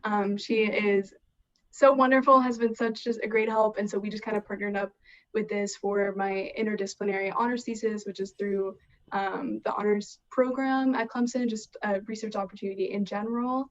And I think the way that I was interested in this was, so I'm a Spanish and international health major, minoring in psychology. And so I just kind of got to this point in my life where I was like, okay, I love health. I love working with kids, child development, and also Spanish and just multicultural and cultural competency in general. And just through classes, through other things I'm involved with, this just became something I was really interested in. And then once COVID hit and we're just seeing all these negative effects, that was just kind of the first thing that popped in my head was how is this affecting kids' development and their mental health. And it just kind of transformed into this whole project, I guess. I don't know if that really answers the question well. I think it does. I mean, that's a very good answer. You're just giving like really good answers. It's almost like you came prepared or something like for this. Like these are all great answers. I think that was our last question. We'll wait for a little bit, but do you have any like final thoughts before we move on to our next part of the event? I would say, I don't know. I think just kind of reinforcing, this wasn't even something that I planned to say, but that question earlier about what we can do as individuals, I would say just that there's always something you can do as an individual, but I think it really just comes from a place of showing up and empathy and compassion. And because we see that supportive adult relationships are one of the biggest indicators of success and resilience, even with these really harmful experiences, that's something that we can all do, is just be someone who is promoting and being an active participant of positive relationships, especially with kids, because by strengthening kids' resilience and their health outcomes, that's strengthening the future. That's strengthening our future. I was just thinking that too. Yeah, that's really good. Yeah. Well, thank you for joining, and just on a personal, again, this is really cool that you're doing this. I'm really glad to hear that this is a thing that people are doing, and it's a topic that honestly I personally didn't even think that was an issue, and I'm glad that you're making. I'm sure I'm not alone in that either. But I'm glad you're bringing that out there, putting it out there, and you're doing something about it. So thank you. We need more people like you, Natalie. Thank you. Thank you so much, and thank you for having me. No problem. You're welcome to come back next semester, and hopefully we'll have good news at the end of your presentation. All right, wonderful. Well, thank you so much. No problem. You have a good day. You too. All right. That was Natalie Claymore. She was the ACE. That's what ACE is? Oh, let's switch to just camera then. Okay. But yeah, that was a really good. That's probably my favorite one out of the ones. I don't know if we can have personal bias in this, but that was probably my favorite one out of the 4 that we've done already. 4 to 5. 4 to 5. Yeah. I'm just sad I didn't hear it. Yeah.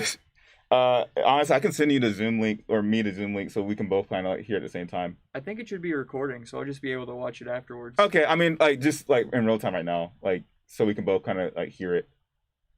You understand what I'm trying to say? Like, anyway, I'll explain to you later. Yeah, this is we wanted to stop for a second just to tell you guys, thank you for joining.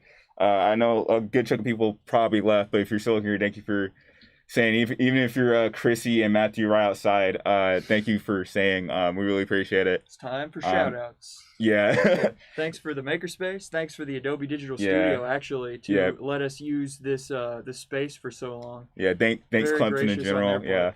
They're pretty much, paying all of us, and as well as we're paying them because, college. But yeah, COVID has definitely not made things easy for us, and it's so good that we were able to continue doing Makerspace this year and last semester, despite all the limitations. So thank you guys for making this possible. Honestly, yeah, it's great for all the people whose hard work over the summer of 2020 kind of gave us the opportunity to do everything so virtually than these past 2 semesters. Right.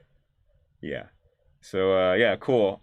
We just wanted to say that real quick before we move on to the next 2 presenters. And I think, how many do you have left?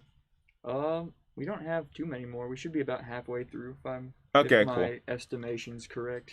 Cool. So we'll have more people, more bright minds to talk to, and of course, if you want to see these the things that the presenters are presenting, please join the Hub's Makerspace or Makers Day virtual room. It's in the description below. It's in the description. I just said it. I don't know what else I was trying to say there. I'm fumbling all over the place. I had a really hard exam yesterday. If you think what we have here is nice, we have so many more unique things in the virtual space. Yeah. You can actually see it yourself. Yeah. We've got a lot of 3D models in there. We've got some video projects and a lot of some really interesting things. So. Yeah. Who knows? We might be able to stream it on here. And I don't see the people who were in here in the waiting room. Uh-oh. Is that not them? More? Where? Oh, no. Yeah, that's just you. I hope they didn't leave. I hope they didn't leave either. We're still waiting on them. Yeah, while we're waiting, let me go ahead and... You can come back. Maybe we spent too long thanking people in the chat. And they're like, man, they're taking too long. Well, I guess we'll get Matthew or someone to contact them back and see if they can join the Zoom room back so they know that they're, appreciated, and we try to appreciate everyone's time. But while we're waiting, I guess we can go ahead and showcase the virtual space on Zoom, even though it's probably gonna not look the best, but we'll try to. Oh wait, that's Gmail. This is the Makerspace, isn't it? This is the Makerday event one. Okay, it's fine. Or would you prefer to? I'm just gonna send it myself so I can join on my laptop. But oh, are you? Yeah. Actually, that'd be pretty good. Yeah, that's what I was trying to say earlier. Yeah, these people are just looking at my desktop now. Yeah. No, they're not. They're. Oh yeah, they are looking at you. That's my bad. That's okay. You don't have anything, No, I only have that will make you lose your job. Steam. Yeah, so you're good. Yeah. I don't think Minecraft and Steam are gonna make me lose my job. Yeah. At least not just yet. Not yet. Okay, I'm just gonna email myself real quick. There we go. Now I can join the Zoom room later, or on that laptop. Okay, so let's see. Hey Matt, what's up? Hey. Our vice president's back. Hi. No, I just noticed you guys called me out on here. So, yeah, I did. Okay, yeah, we did. We called Chrissy out too. Just giving a shout out. Yeah, just giving a shout out. Could you contact the people who were supposed to be in here, because I think they left. I did. I can reach out to them again though. Okay, cool. Yep. All right. Okay. Thanks, awesome. man. Thanks for all your hard work. Always a pleasure for you to be in here and interrupt us talking. That's my pleasure. Yeah. All right. We'll see you in a little bit, man.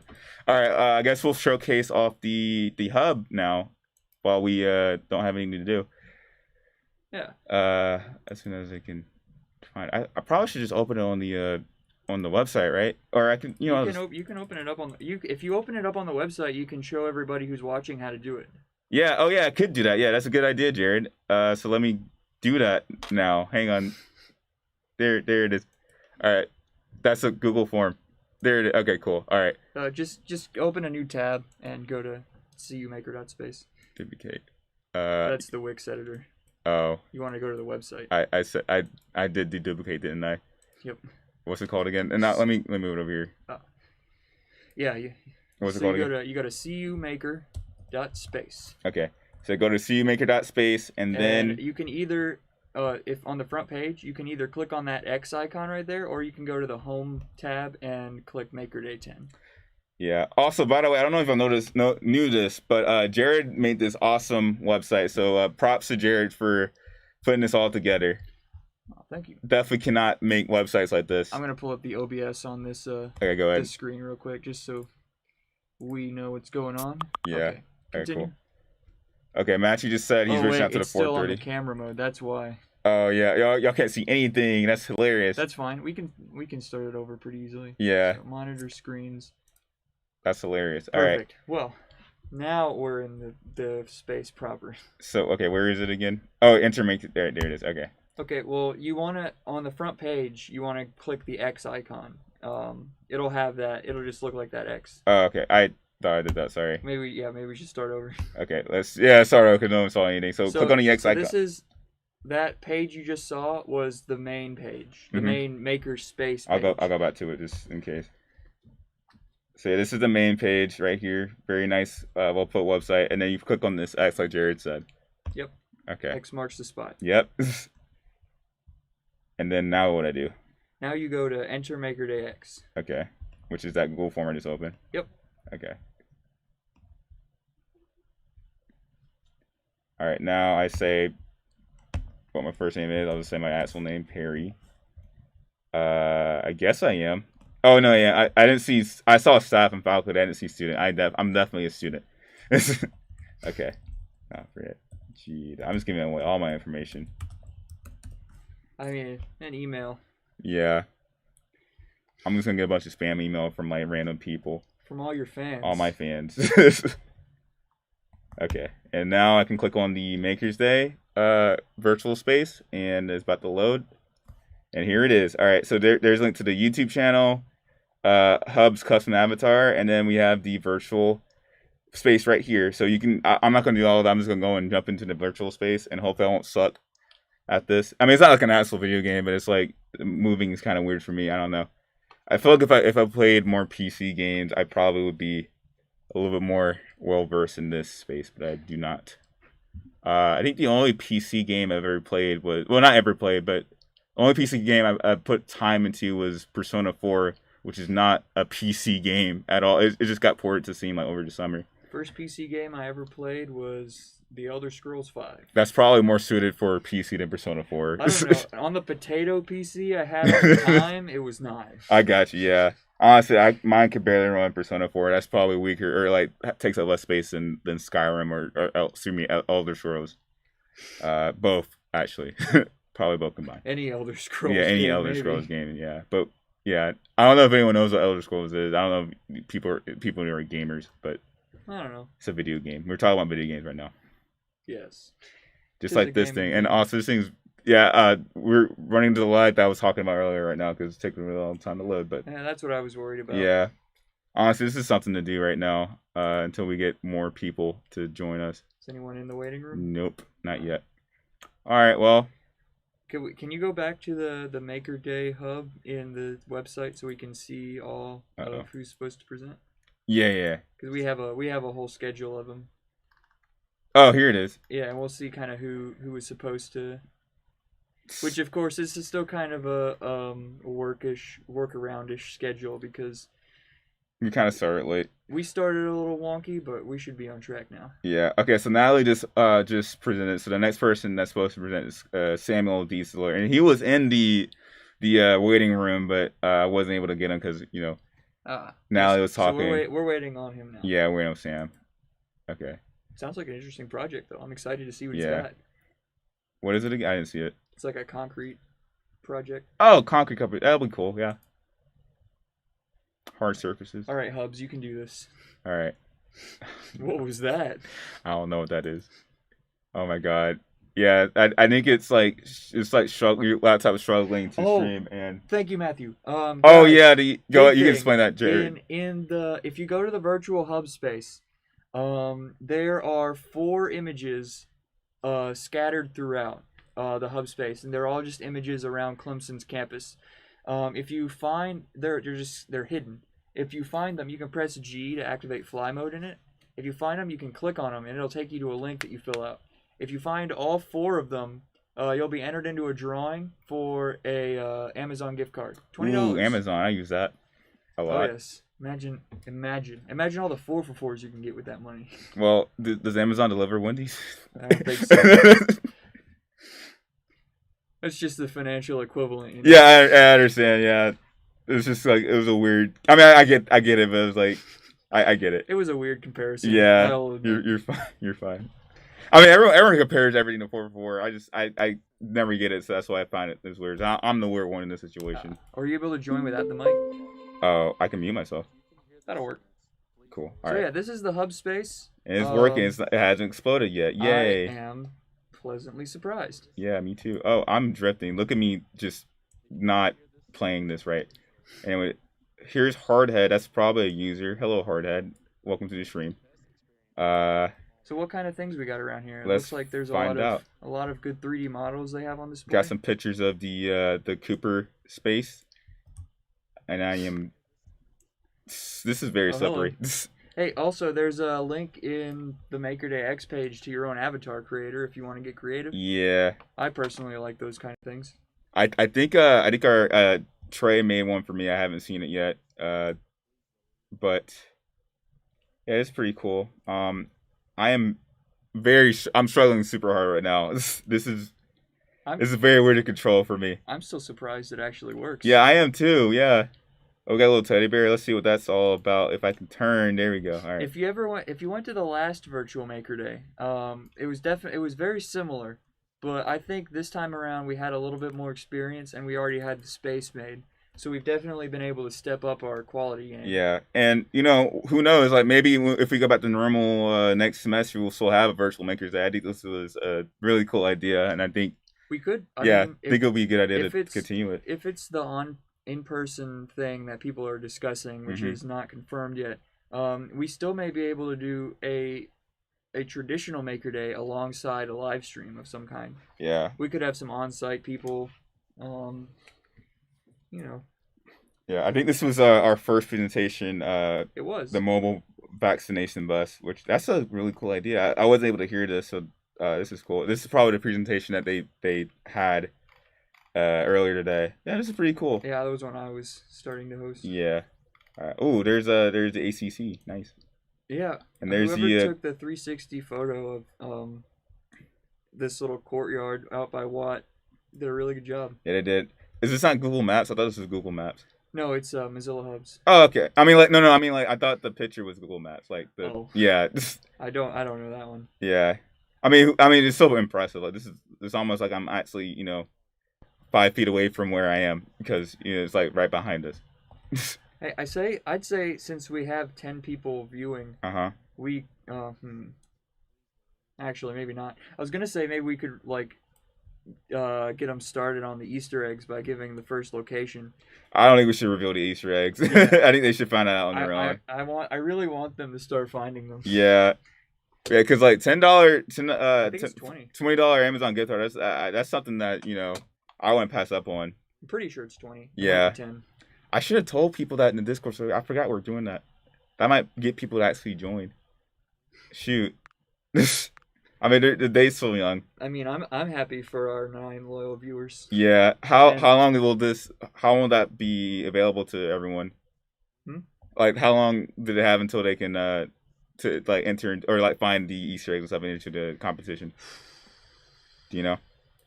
I was assuming it was just for the entirety of Maker Day. Oh.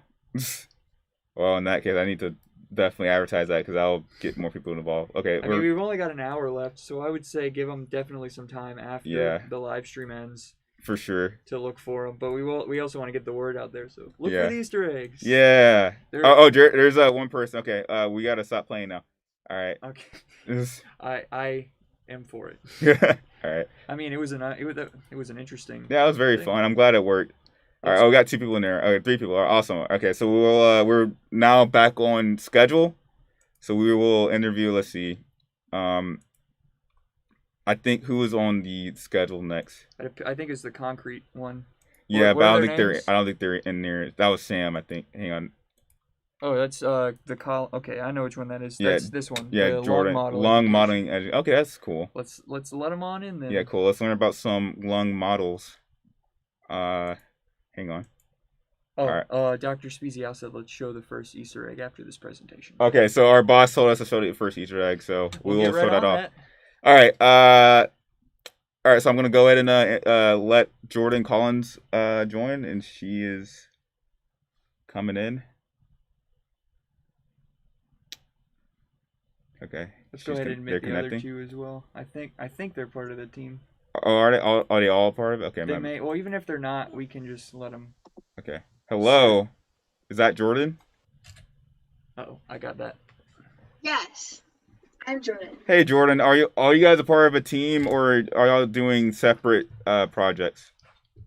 We're a part of a team. Okay. Awesome. The Good. three of us. All right. Olivia Cool. leads.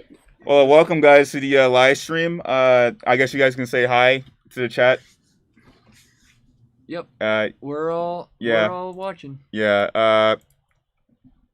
Yeah. So thank you guys again for coming in today. So yeah, what do you guys have to show off for us? Yeah. So our project. Are we sharing our link that we sent in, or just talking? Yeah, you can share your link. Yeah, go ahead. Okay. Perfect. I'll also go ahead and share my screen. 1 second.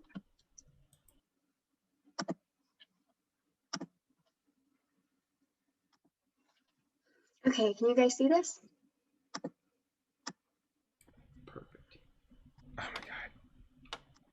Sorry, I was reading. Oh.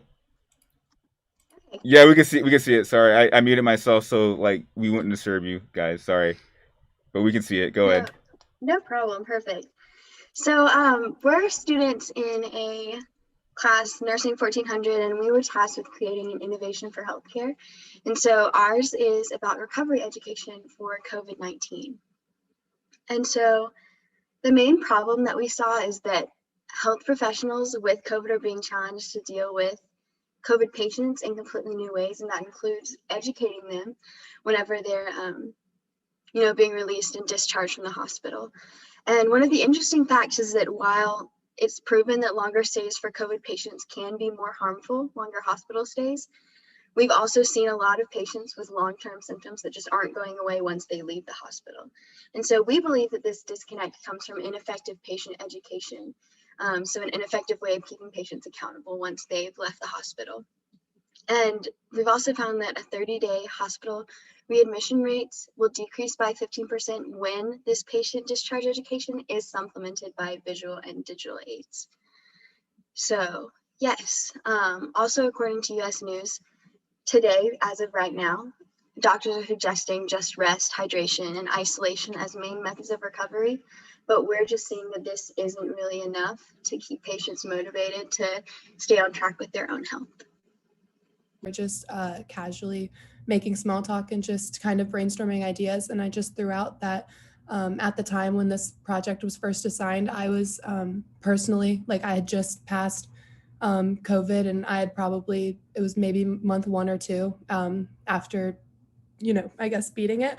And I just realized even like walking on campus and everything that I used to do that didn't bother me, like I could just feel the tightness in my chest. And I just kind of shared to the group that I personally was frustrated that after testing positive, I didn't really feel like I knew any way to like get better, like how to help myself in the meantime.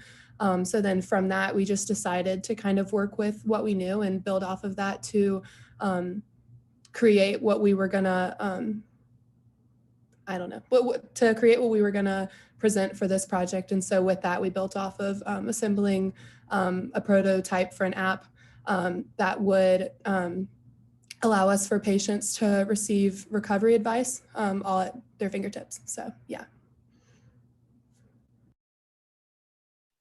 So as Olivia mentioned, our solution to this problem was creating a prototype app that we named PCC at Home, Post-COVID Care at Home. And we also have a lung model to supplement that shows the contrast between the diseased and regular parts of the lung. Right, yeah, so now we're going to go through kind of the process that we went through to make each of these separate entities of our project. So the first part is our post-COVID care at home app. And so the purpose of this app when we were making it, we wanted it to supplement the education that's given to patients when they're leaving the hospital so that it can keep patients accountable and just help them have a better understanding of what they need to be doing to take care of themselves. So to create our app, we used the app called Apper, which is kind of a funny name, but we used this and it allowed us to create an effective prototype. So this is by no means like beautifully digitally designed or, you know, maybe the easiest to use, but it is a good prototype just so we could start thinking about, you know, how we would want this app to function and what we'd want it to work as.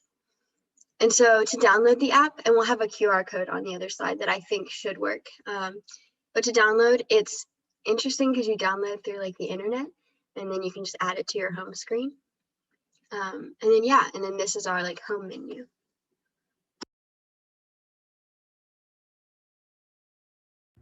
And then after you go through and you look at the home menu, afterwards we have like an About Us page.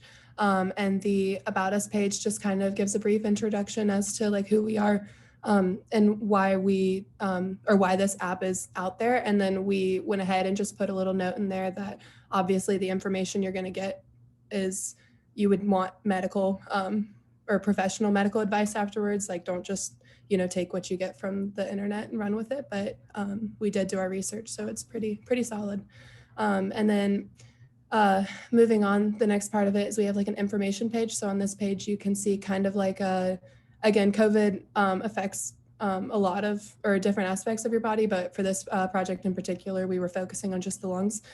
So on one of the pages, you can watch videos and basically just get kind of like a quick rundown as to breaking it down step by step as to what exactly you're experiencing and maybe why you're feeling a certain way.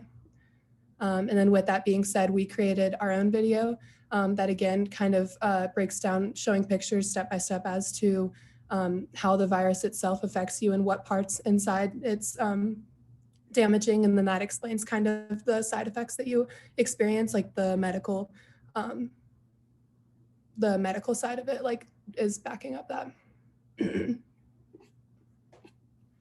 So then we have health tips, which these really aren't anything new. It's not anything that you won't be told in the hospital or at discharge.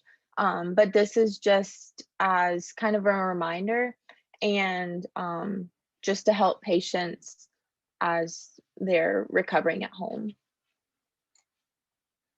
And then we also included a rehabilitation section. We found that patients, they're given information upon discharge, but they are lacking information once they're at home. So we included this rehabilitation section, as well as Regain, which is a COVID-19 recovery program. And this is essentially like a support group that meets virtually.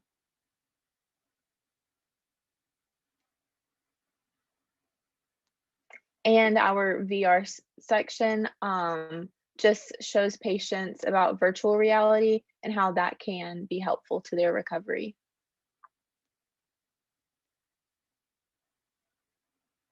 And here we have COVID-19 lungs, which we modeled after, or our lungs that we created were modeled after these lungs, and just shows patients like what is going on in their body so that they have a visual. And lastly, we have a contact portion, which would give patients direct contact information to speak with their healthcare professional and provider. And so while the app might be a simple prototype, we believe it could be very helpful to patients and could be further developed for not only COVID, but other diseases as well. Yeah, so now we'll go ahead and go, if I can find it, back to this home screen, and then we can share information about how we created our lungs. So the lungs, if you can see them, I have them with me. They're 3D printed actually, and they're pretty massive. It took, I want to say, around 9 hours to print, but then we painted on top of them to show the different, just, you know, effects that COVID can have, the different pulmonary lesions and such. But to continue, we made our lungs just to give patients a visual so they could see kind of in real life more of what was happening inside of their body. And this helped to broaden patient understanding of both anatomy and medical imaging, since we did model these lungs after CT scans of lungs of those who have COVID.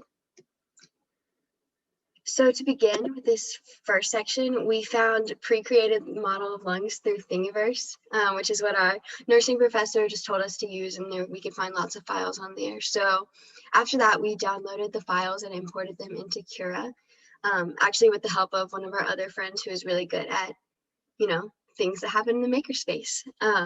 So then we uploaded it into Cura, and we're able to resize the file to make it big enough so that we could paint on it and it would be more life size. This isn't exactly to scale, but it's more realistic. And yeah. And then as Jordan kind of just, I know she showed when we're at the very beginning, a picture of what they look like now. The picture to the left of this is what they originally looked like when they first came out. So that is our 3D model. And then once we removed like the supports and all that from the printer, these lungs are very sturdy and they're also very detailed, which is really cool. And then again, Jordan mentioned this, these lungs are not, I mean, they're realistic, but they're not to size of the human body. Obviously they all differ, but to emphasize the effects of COVID-19, we researched the lung scans for viral lungs, and then from the CT scans that we looked at, that's how we painted the certain aspects onto our 3D printed lungs to kind of show the damaged areas from the virus. And then again, that's the finished prototype, and I know she showed that right now as well.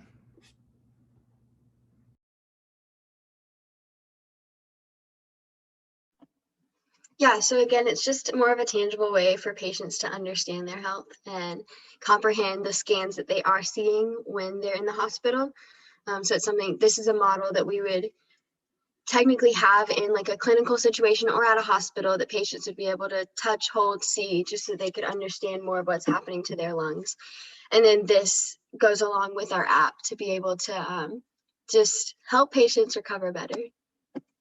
So back to our home screen. Yeah, and so to conclude or wrap things up, we have the QR code that can be scanned to access our app, and that can just be downloaded onto your home screen on any mobile device. Yep, so thank you so much. Yeah, Are no there any problem. questions? Yeah, sorry, no problem. Thank you for coming. And yeah, we are gonna open the floor for questions. Chrissy, our president, asked if those lungs are life size. You guys already answered that question. You said that you said no. There's just kind of like, it wasn't the scale, but like it was just like a visual representation of like what COVID does to your lungs. Nancy Meehan said this is amazing, great job, and I think so as well. Let's see. Chrissy asked another question. Oh no, it's not a question. It's just like a suggestion. And she said in future prototypes, you should consider using our dual extruder printer to print the lungs in two colors. You guys know what that is? No. It's our newest technology. Yeah. So basically, by the way, I'm glad you shout out to Makerspace. By the way, I'm really happy that you guys use our facility. But we have another printer. It's a task printer where you can print an object in multiple colors. And that printer that Tracy was just talking about, like that's what you can use it for. And I don't know what the requirements are to use that printer, but I mean obviously what you guys are doing is very important, so you guys should meet those requirements. So yeah, next time you want to print off a lung or whatever, you please consider using that printer. While we're waiting for more questions, I actually had a question of my own. How does COVID relate lungs compared to like other well-known like lung diseases like bronchitis and stuff like that? Like, is it worse or slightly less worse? Right. So, or Olivia, do you want to?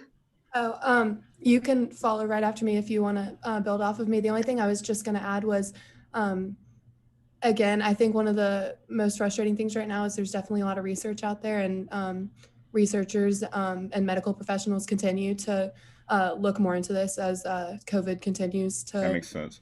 to be around. But honestly, just from what I've gathered, I know for the most part, it can be compared to like a really severe case of pneumonia.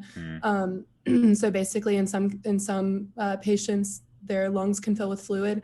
A video that we didn't have time to show it, but the video we made, it breaks it down like step by step as to showing like the molecules entering your body, what regions within your body they're attaching to, which is why they're multiplying and all that. And then it explains as well, like in our lungs, the alveoli are severely damaged, which is what's causing the lack of oxygen to feel like that's what causes the chest tightness.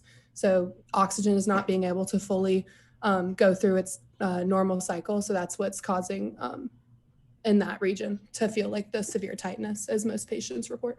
Okay.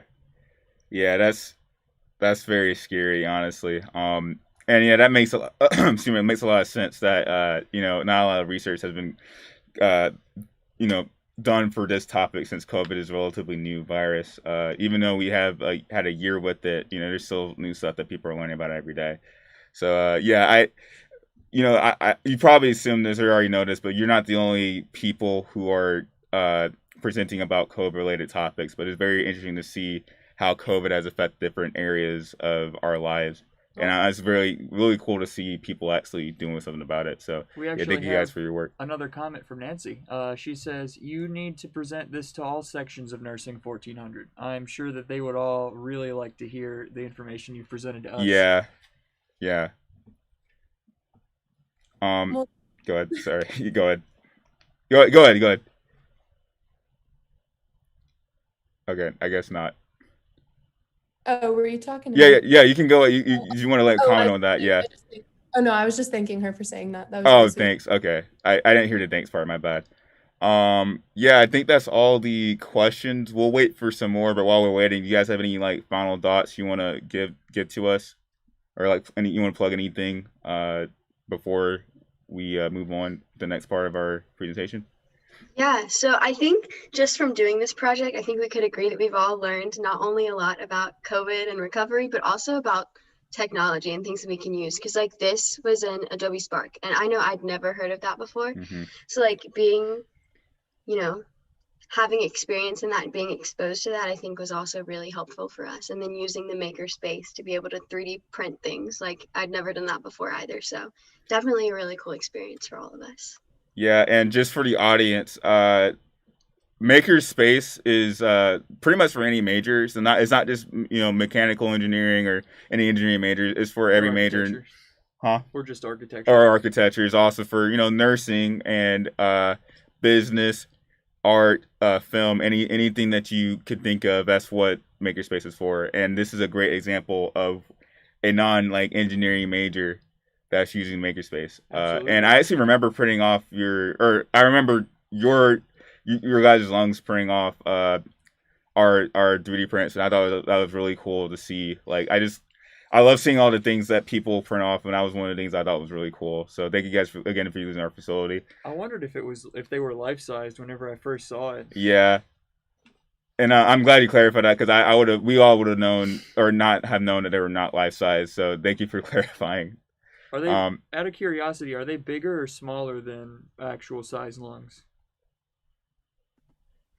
I'm fairly certain that they're smaller. It really just depends, because a person's lungs are different sizes dependent upon like what size they are. So I feel like they could technically be life size for someone, just not, I guess the average lung size, they aren't that size. I got you. Also, before I let you go, I wanted to just tell you guys that Nancy Mihan said that she can make you guys meeting the Nurse 1400 happen. So I guess you guys should get in contact with her so y'all can get that going. Chrissy, our president, said the super cool print, really impressive, and me and Jared obviously agree with that. So absolutely, yeah. Thank you guys again for using our Makerspace, and thank you guys for showing up to Makers Day. Like this is really awesome that you guys are doing this. Thank you so much for having us. Yeah, no problem. It's our pleasure. again, yeah, follow them. Go on their websites. If you want to join the hub, the virtual makerspace, you can see their stuff in there, and that'll be easier maybe. But yeah, thank you guys again for joining us, and yeah, I hope you guys have a good day. Thank you. No problem.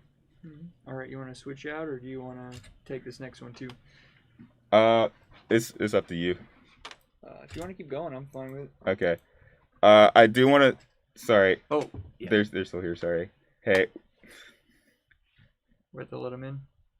Well, hang on. Okay, they're gone now. Okay. Before we move on to the next person, let me make sure they're still here. They should be. Okay, cool. Well, yeah. Before we move on to the next person, Barbara wanted me to, our boss wanted me to show off the first location. Yeah. Of the first location of the Easter eggs. One Yes. of 4. If you find all 4 of them, if you're just joining us now, if you find all 4 of them, you get entered into a drawing for I think one of 10 Amazon $20 gift cards. So stick with us after this, or for right now, and we Yeah. can show you the first location. Yes, we will do that right now. Hopefully it'll load. I'm just gonna go in your history. Do Hopefully you you want don't have to anything. load the hub space while we're doing this interview? Yeah, we can do that. That might be better. I just hope it doesn't like lag or anything like that. Yeah, I'm just noting the time. I don't want to leave them hanging Right. too long. I already told him like wait 10 minutes, or 8 minutes, but I'll just tell him never mind.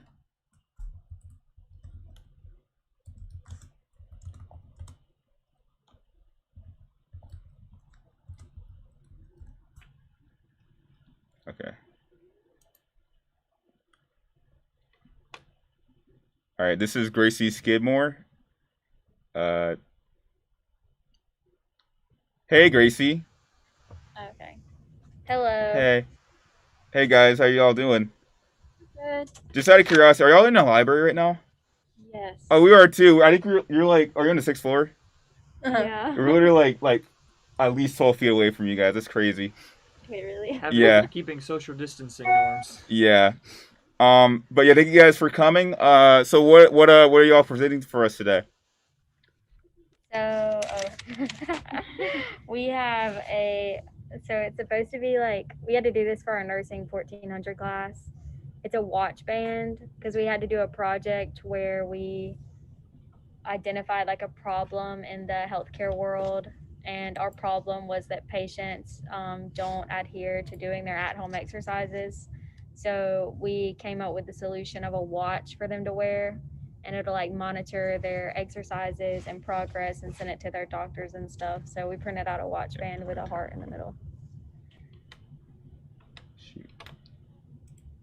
Okay, that's cool. That's really cool. So is it like an Apple Watch, but like just for health, or like? Okay, cool. Yeah, I just got an Apple Watch for Christmas. It's pretty cool, but like I don't work out like enough or as much as I should. So it's like mostly for like people who work out a lot. So I'm sure like health nuts will go crazy for that. So do you guys have like a slideshow, something to show us today, or? No, we don't. Okay. Turn the chat off. Turn the chat. What? Oh. Yeah. Sorry, Jared told me to turn the chat off.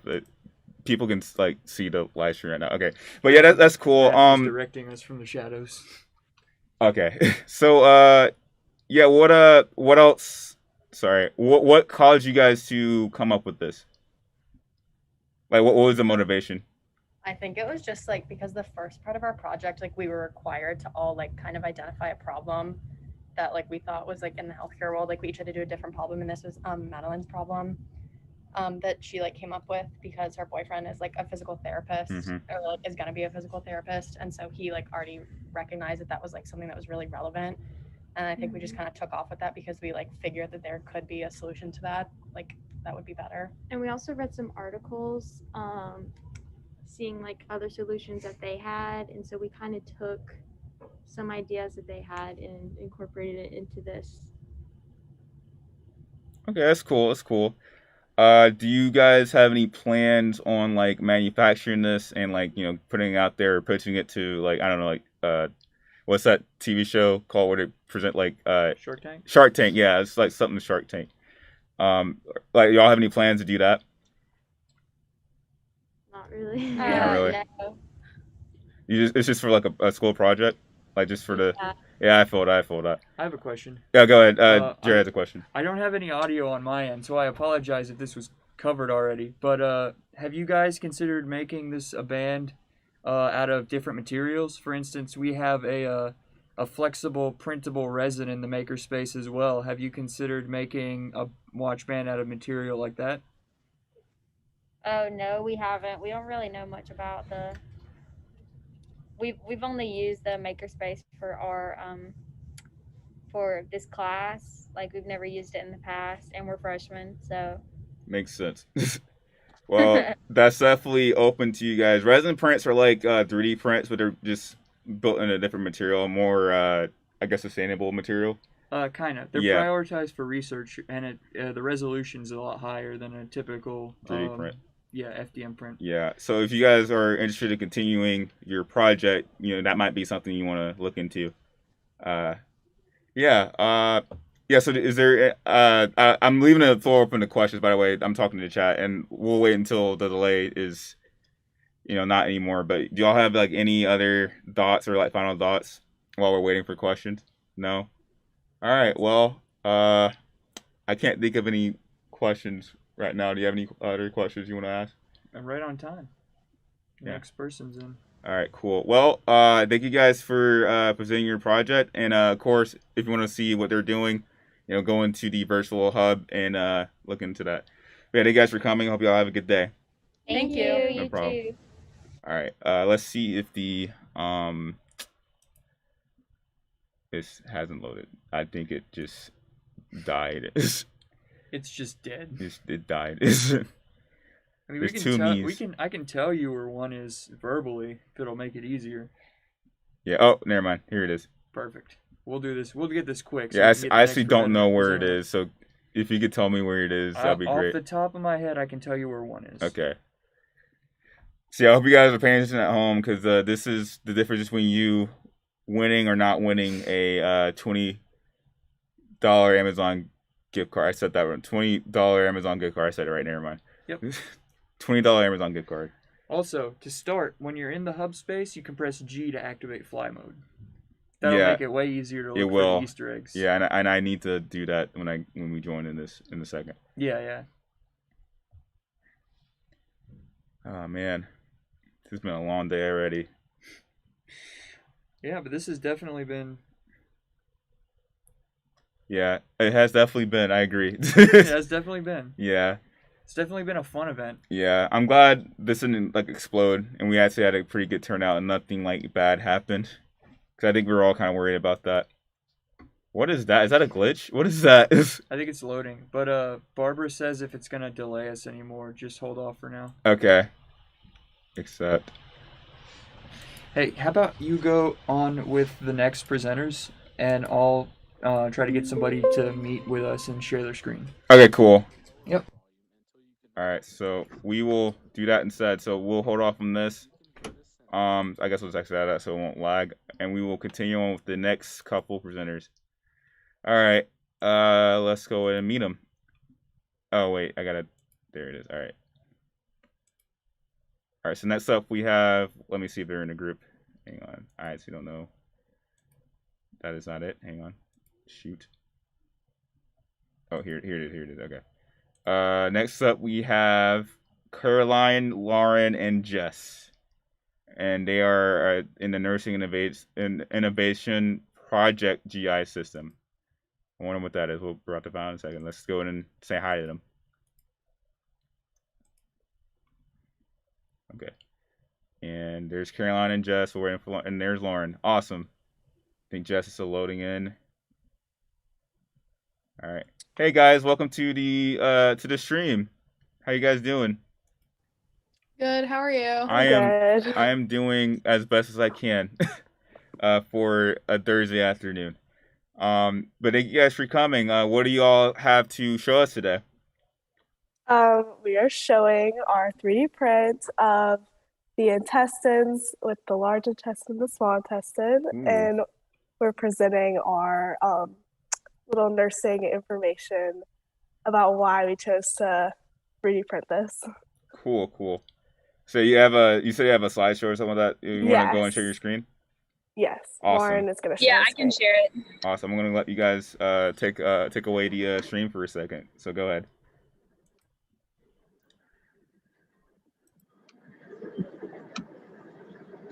Can y'all see my screen? Okay, 1 second. I have to figure out how to get it. There it is. It's the Adobe. All right, Jess, whenever you're ready.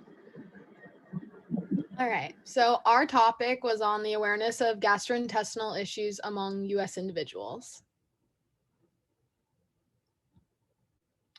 So the problem with this is that there's a lack of knowledge concerning gastrointestinal health, specifically when individuals should make appointments for specific tests, screenings, and procedures, and patients are not staying up to date on tests and scans.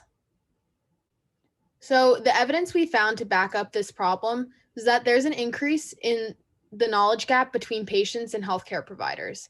And as a result, there's also an increase in the use of internet for patients to self-diagnose their gastrointestinal symptoms rather than going to the doctors. 63% of individuals go to the internet to research a specific disease or medical diagnosis, and 40% of those individuals research online specific treatments and procedures rather than going to their doctor. So our solution to this issue is to create an app that reminds individuals about specific procedures, tests, and evaluations regarding their gastrointestinal issues that they may have developed based on their medical history, age, and ethnicity, to name a few examples.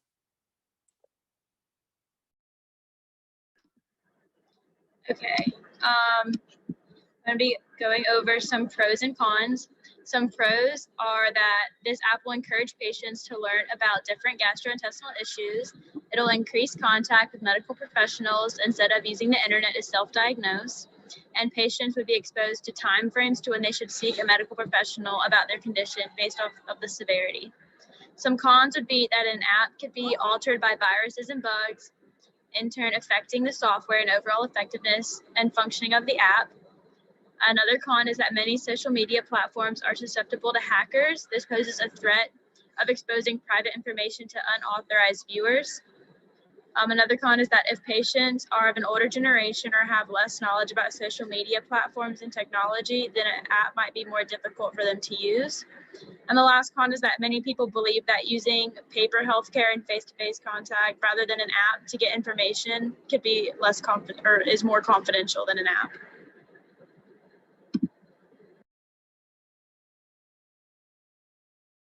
Okay, so in conclusion, the goal of our app is to reduce miscommunication, reduce the knowledge gap between healthcare providers and patients, make sure symptoms, screenings, and tests are not overlooked, raise awareness for gastrointestinal issues, reduce individuals' tendencies to look towards the internet alone, and keep patients up to date on necessary screenings, tests, and procedures that are vital for keeping them safe and healthy. So now I'm going to show y'all our little 3D print. So you can see that we have the small intestine in the middle and then the large intestine that goes all the way around. We have in the back, you can see the appendix and the piece of that connects the small intestine to the stomach, and it goes down. So it's pretty detailed, but That's yeah, really that's cool. Yeah. and it's just like an example of something that we might have in our app to be able to educate patients on issues that they may experience and kind of what's going on in their bodies. Yeah. So I guess basically your app is a WebMD killer, right? That's basically what it is. That's awesome. I know, like, I think I might have used that app like maybe once or twice in my life, and I thought I was gonna die of cancer both times. So that's really good that you're gonna prevent other people from thinking that. We're gonna leave the floor open to some questions. But yeah, Jared, do you have any questions that you can think of? Not off the top of my head, but I'm Okay. sure I'll have some. Yeah, me too. Trying to think. Oh yeah. When did y'all print that off? Because I don't think I remember seeing that in the makerspace. I printed this like a couple weeks ago, I think, Okay. or it was like 2 weeks ago. I've just kind of had it in my room since, but it was actually pretty fast. I just like went up. It had the support structure. I had to like get it off with pliers, but it's a process. Cool. We have a question. Jared, you want to read it? Oh yeah, sure. So our president asks, this is a great concept. In your research, have you discovered a rise in gastrointestinal issues in the general population? I mean, overall, I think gastrointestinal issues are really like prevalent. It's colon cancer is, I think, do y'all know what number of leading? It's like one of the top 5. It was definitely, I think it might be number 3 of the most common leading cancers. Yeah, so I mean, there's definitely like a really large population that experiences these issues. And a lot of people who like actually get diagnosed are over the age of 50. That's why like people are supposed to get colonoscopies, and like those kids or those people like don't know how to, like they're not as like smart with technology, and so this I think will be like an easy way for them to kind of get help and try to like alleviate stress that they might have from like looking up stuff on the internet. It'll just be like really simple and easy for them to use. Yeah, for sure. This cool. is a really, really cool idea, and our president agrees. She says, "Wow, that's really high." Oh wait, sorry, that's to the colon cancer comment. My bad. Sorry, the stream's delayed. But I think it's a cool idea. Like it's a really cool concept. A lot of things that a common trend that I've found in like these presentations for Makerspace is like their own topics that I usually wouldn't have never think of. Like I think earlier today we had a topic on how COVID affected like minorities and how COVID affects your lungs, stuff like that. So I guess this is my next question. Do you think COVID will present a rise to the use of your app, or will it affect your app in any way? Or like how would COVID in general like affect your app usage or whatever? Well, with the rise of COVID patients, well, it is downfalling again. But if we were to create this app like say a couple of months ago, whenever all the vaccines were out, I think a lot of people may be mistaking symptoms for other symptoms, and that's when they may turn to the internet to self-diagnose themselves. So if we had created our app like months ago, then maybe people would know the common differences in symptoms. But I don't think a lot of the symptoms between gastrointestinal issues are similar to COVID symptoms. Okay. So I don't think people would mistake the two, because COVID is more like fever and chills, but gastrointestinal issues were more like cramping and bloating. So Right, that makes the sense. types of symptoms were different. But I think sicknesses overall, people may be more aware of what's going on with their body. So maybe they would recognize if they're having troubles more, or something was wrong. Okay. Cool. I was just wondering. Yeah, we're still waiting for some questions, but if we don't have any more, you guys have any final thoughts before we end this part of our presentation or our stream, whatever? No, I think we're good. All right, cool. Well, yeah, I don't think we're gonna have any more questions, but thank you guys for coming. And again, chat, if you're still here, you can see their website and their app and all that stuff in the virtual makerspace and the hubs linked below. So please join out and give them some support. Thank you guys for joining us again. Thank you. Yeah, no problem. Yeah, no problem. You guys have a good day. You too. All right. Yeah, so I think that was our last scheduled presenter. I think we had another one, but he didn't show up. Chrissy, our president, is trying to join the room. Does she have a product to present? Oh yeah, she's gonna show us the location of, once this thing works. Come on. She's gonna show us the location of one of the Easter eggs. Oh, okay, cool. So yeah, I'll go and let her in so she can do that. All right. Come on, you can do this. Uh-oh. That's your charger. Yeah, that needs to be plugged in. We're There you go. There's a lot of wires around this room. Yeah, so it's keep kind it of on like that camera while I try to figure out what's going on with this. Yeah, it's a mindful over here. Well, it's not mindful, but it's definitely a lot of wires and stuff. Info. Yeah. All right. Hey, there's Chrissy. She's got the flamingo in her picture. I love it. She's in the Tiger band with me. You play trumpet, right? Hey, Chrissy. Oh, she's gone, and she's back. Hey, Chrissy. I'm here. Hey, Hey, I was guys. just asking, do you play trumpet on Tiger band? I was just talking about Tiger band for some reason. I do play the trumpet. Cool, yeah. Awesome. I just noticed like you're in your uniform in your picture. You had the Herbert the Flamingo. Is that his name? Yes, Which you guys Herbert. should totally follow. By the way, he has his own Instagram page. Go follow him. They take pictures of Herbert at all the football games. Herbert At at all Herbert the Flamingo. yeah. They take a pictures of him at all the sporting events and all that stuff that Tiger Brand goes to. So you should follow that. But yeah, Chrissy is going to show us the makerspace and show off the first Easter egg location. So you guys should start paying attention and stuff. Also, we're going cameraless because my my camera battery just died. Oof, that sucks. Yep, I gotta buy extras. Oh, let's see if I can do this. Yeah. Can y'all see everything? Yeah, the pressure's on you. Go ahead. Well, let me see if I can get this to move because now it's not moving. Uh-oh. More technical difficulties. What else is new? That's just okay. streaming for you. There we go. I believe we've gone through all the presenters, so Yeah. we're definitely All on right. schedule. Yeah, this is pretty cool. Everyone go say hi to Trey. Pretty sure one. Trey's been a big help for us today. Thank you, Trey. Thanks, Trey. Yeah, shout out to Trey. He's the real reason why all this is possible. He's done a lot of work behind the scenes. Absolutely. Him and Nathan Newsom have done a lot Right. with this space to bring it together. Shout out to them. Yes. For sure. So, yeah. where is this Easter egg at, y'all? I don't know. I thought Jared told you. I don't know where it is. Jared did not tell me. Hang on, Jared's going to let walk me me go through out how to there find and it. tell you.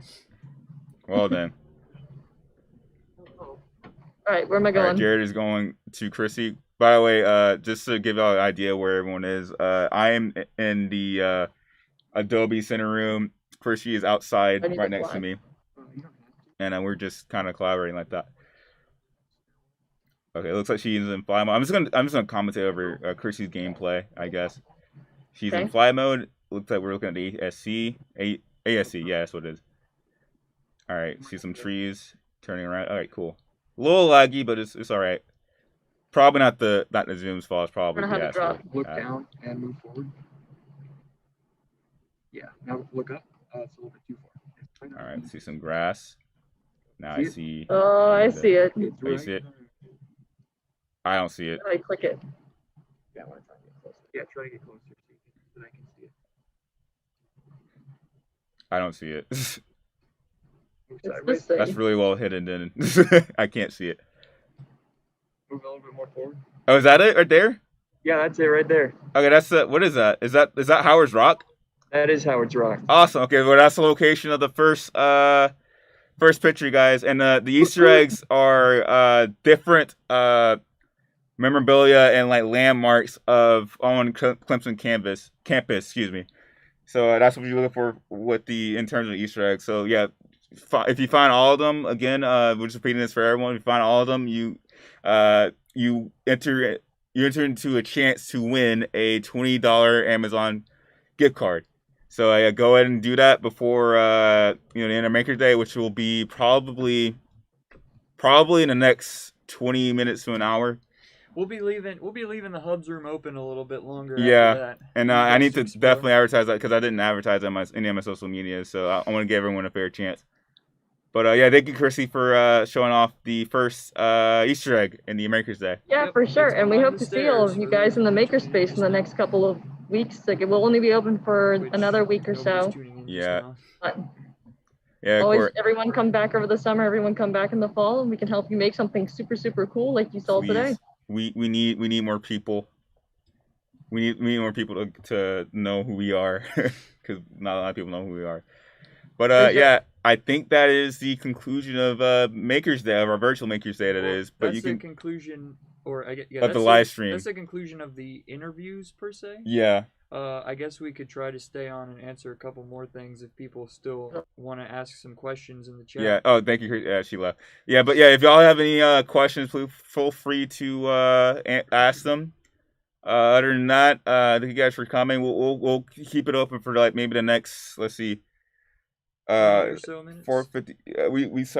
We stop at 6 or? Yeah, we stop at 6. Okay. Yeah, we'll keep it open until 6. So yeah, y'all have any questions?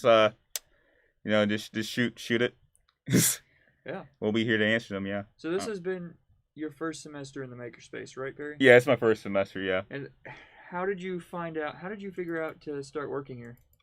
Well, I actually did the Makerspace CI with Dr. Todd, who's our boss. He's like our boss. Oh yeah, our main And supervisor. yeah, and Let's switch it to camera view. Let's switch it to just that Zoom page since the camera's not working anymore. yeah, we can do that. But yeah, I'll just kind of sit in here. yeah.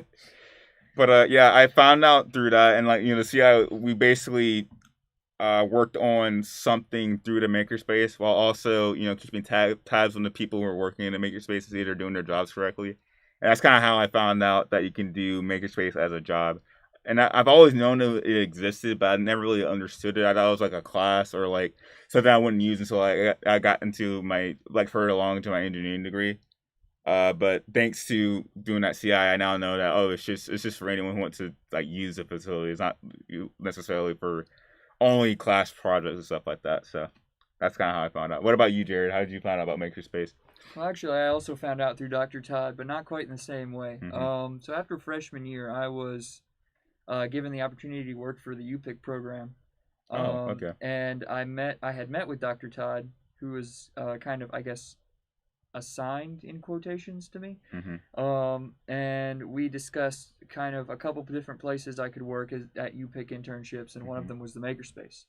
And so it sounded like the perfect opportunity to work with a bunch of 3D printers and laser engravers and other interesting technology. So I said, sign me up.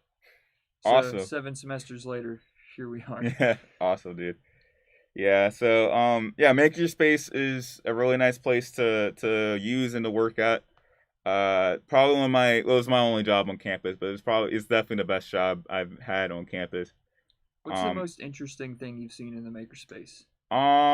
That's a good question. I've seen a lot of Bernie Sanders when that meme was very popular at the inauguration. Let's see. We do have a lot of sitting Bernie memes. Yeah. What else? I'm trying to think. Oh yeah, I saw someone like 3D print like a little hand the other day. That was pretty interesting. A little hand? Yeah, the little hand. That was yeah. I've seen people print big hands. Yeah.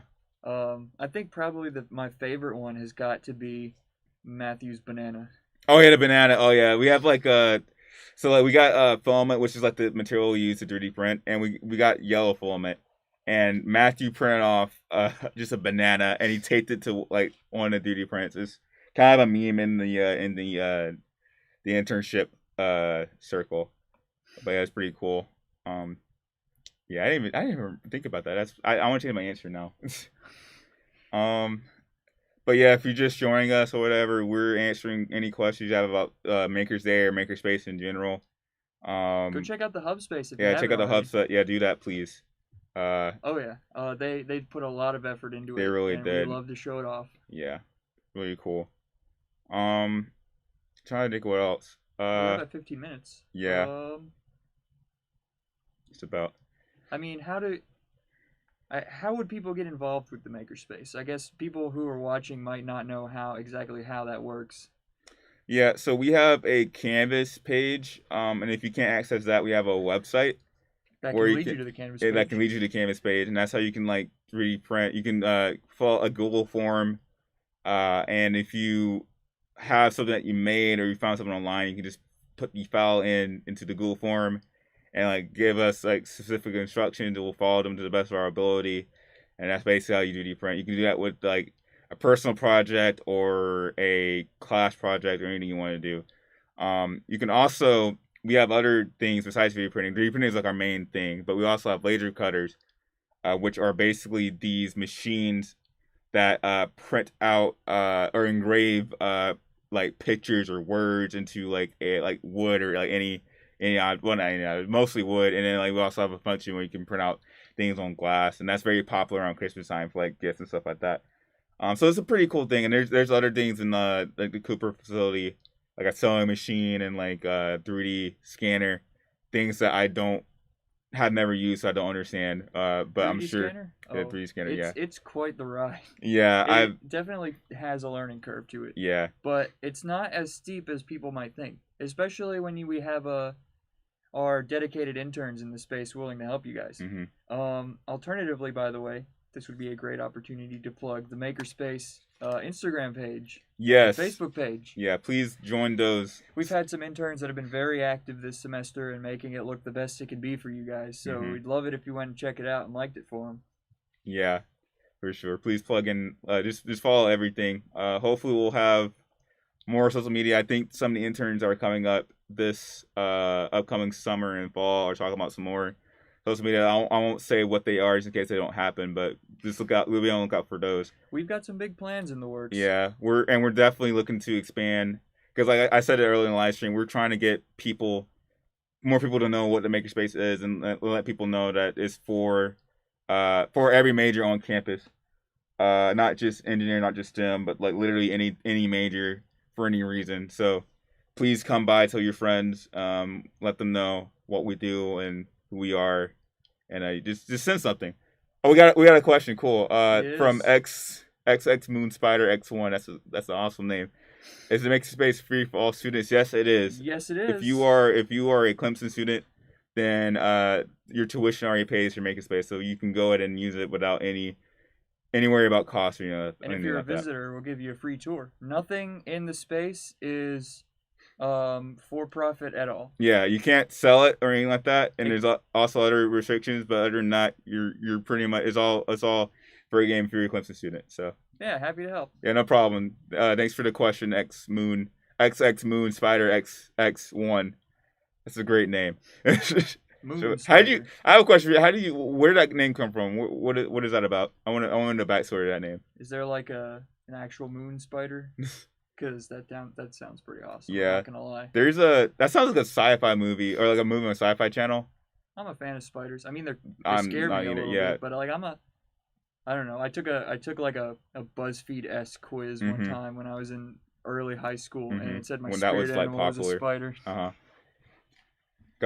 I was about to say. I remember a movie called I, Spiders on there. It was about like giant spiders in like Antarctica. It was pretty terrifying. That's another good question. Yeah. And yeah, I'll read your question. Do I have to design my own things to bring up for it?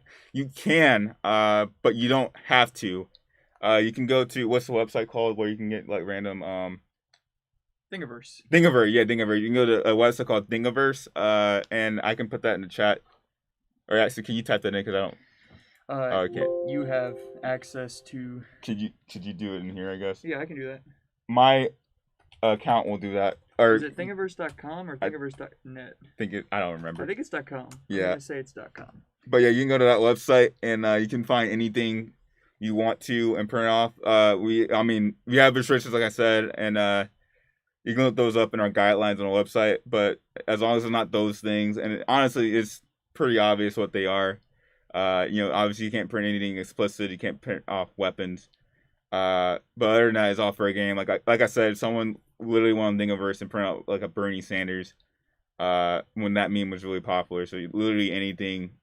I printed out a whole Mandalorian helmet. Yeah, those are popular. Baby Yoda's was really popular when Mandalorian first came out. We have actually inside the main Watt space, we have a Baby Yoda with a basket. Who's holding a smaller Baby Yoda in the basket. Oh yeah, I saw that. That was really cool. Yeah. So people love Baby Yoda, and they'll we got a lot of those. Yeah. So anything you want, you have to necessarily design it as long as it's matches our guidelines and it's the right code. It's all fair game, dude. So knock yourself out with that. Oh yeah. In these last few minutes too, I just want to take the time to thank all the people who have stuck with us through the whole thing. Yes, thank you, Chrissy and Matthew and Dr. Barbara and Trey for staying with us. Exactly, and this computer right here. Yeah, my laptop over here. Shout out to I'll show it off on the camera. Shout out my ghetto laptop. It's not ghetto. My laptop. I don't know if I can say that word. I'm sorry. I apologize.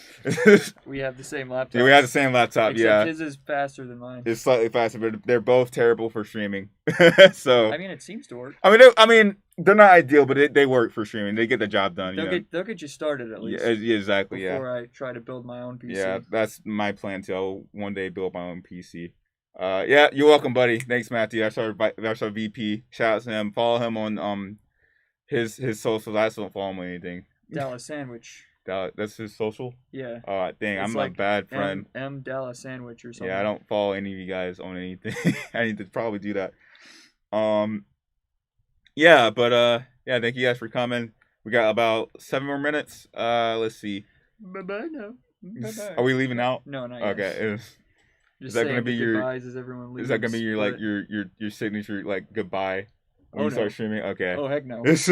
I don't think I have one yet. I still need to think of an intro. Oh yeah, I just say hi. I don't even have like a. I mean, some of my friends do. It used to be popular, but I don't think it is anymore. Yeah, it kind of died down. Yeah. Yeah, my friend is he still does it. I think he's trying to like bring it back, or like do his own spin on it. So it's good for him. But me, I'm just like, hey, I'm here now. Let's start playing games.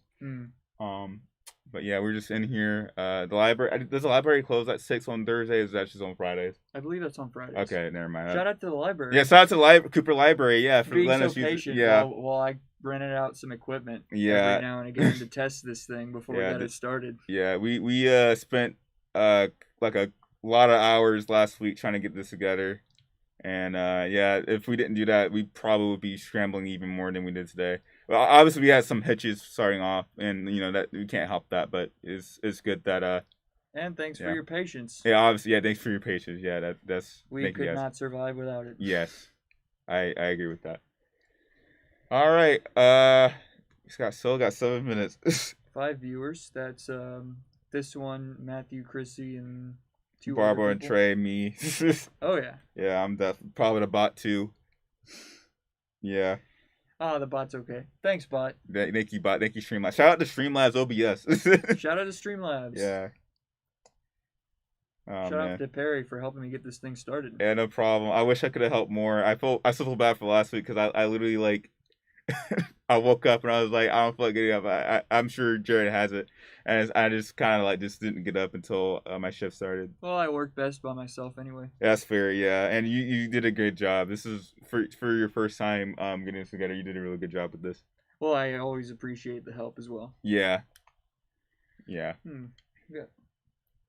All right, I got 5 minutes. All right. Hey, what's up? Are we good to stop? You can't. Are we good to stop? Because I think it's just you guys. Yeah, okay. Thank you guys for coming. Oh yeah, you guys are the real MVPs. Yes, thank you guys for staying with us. And yeah, I hope you all have a good day. Join our the virtual makerspace, also social medias and stuff like that, and not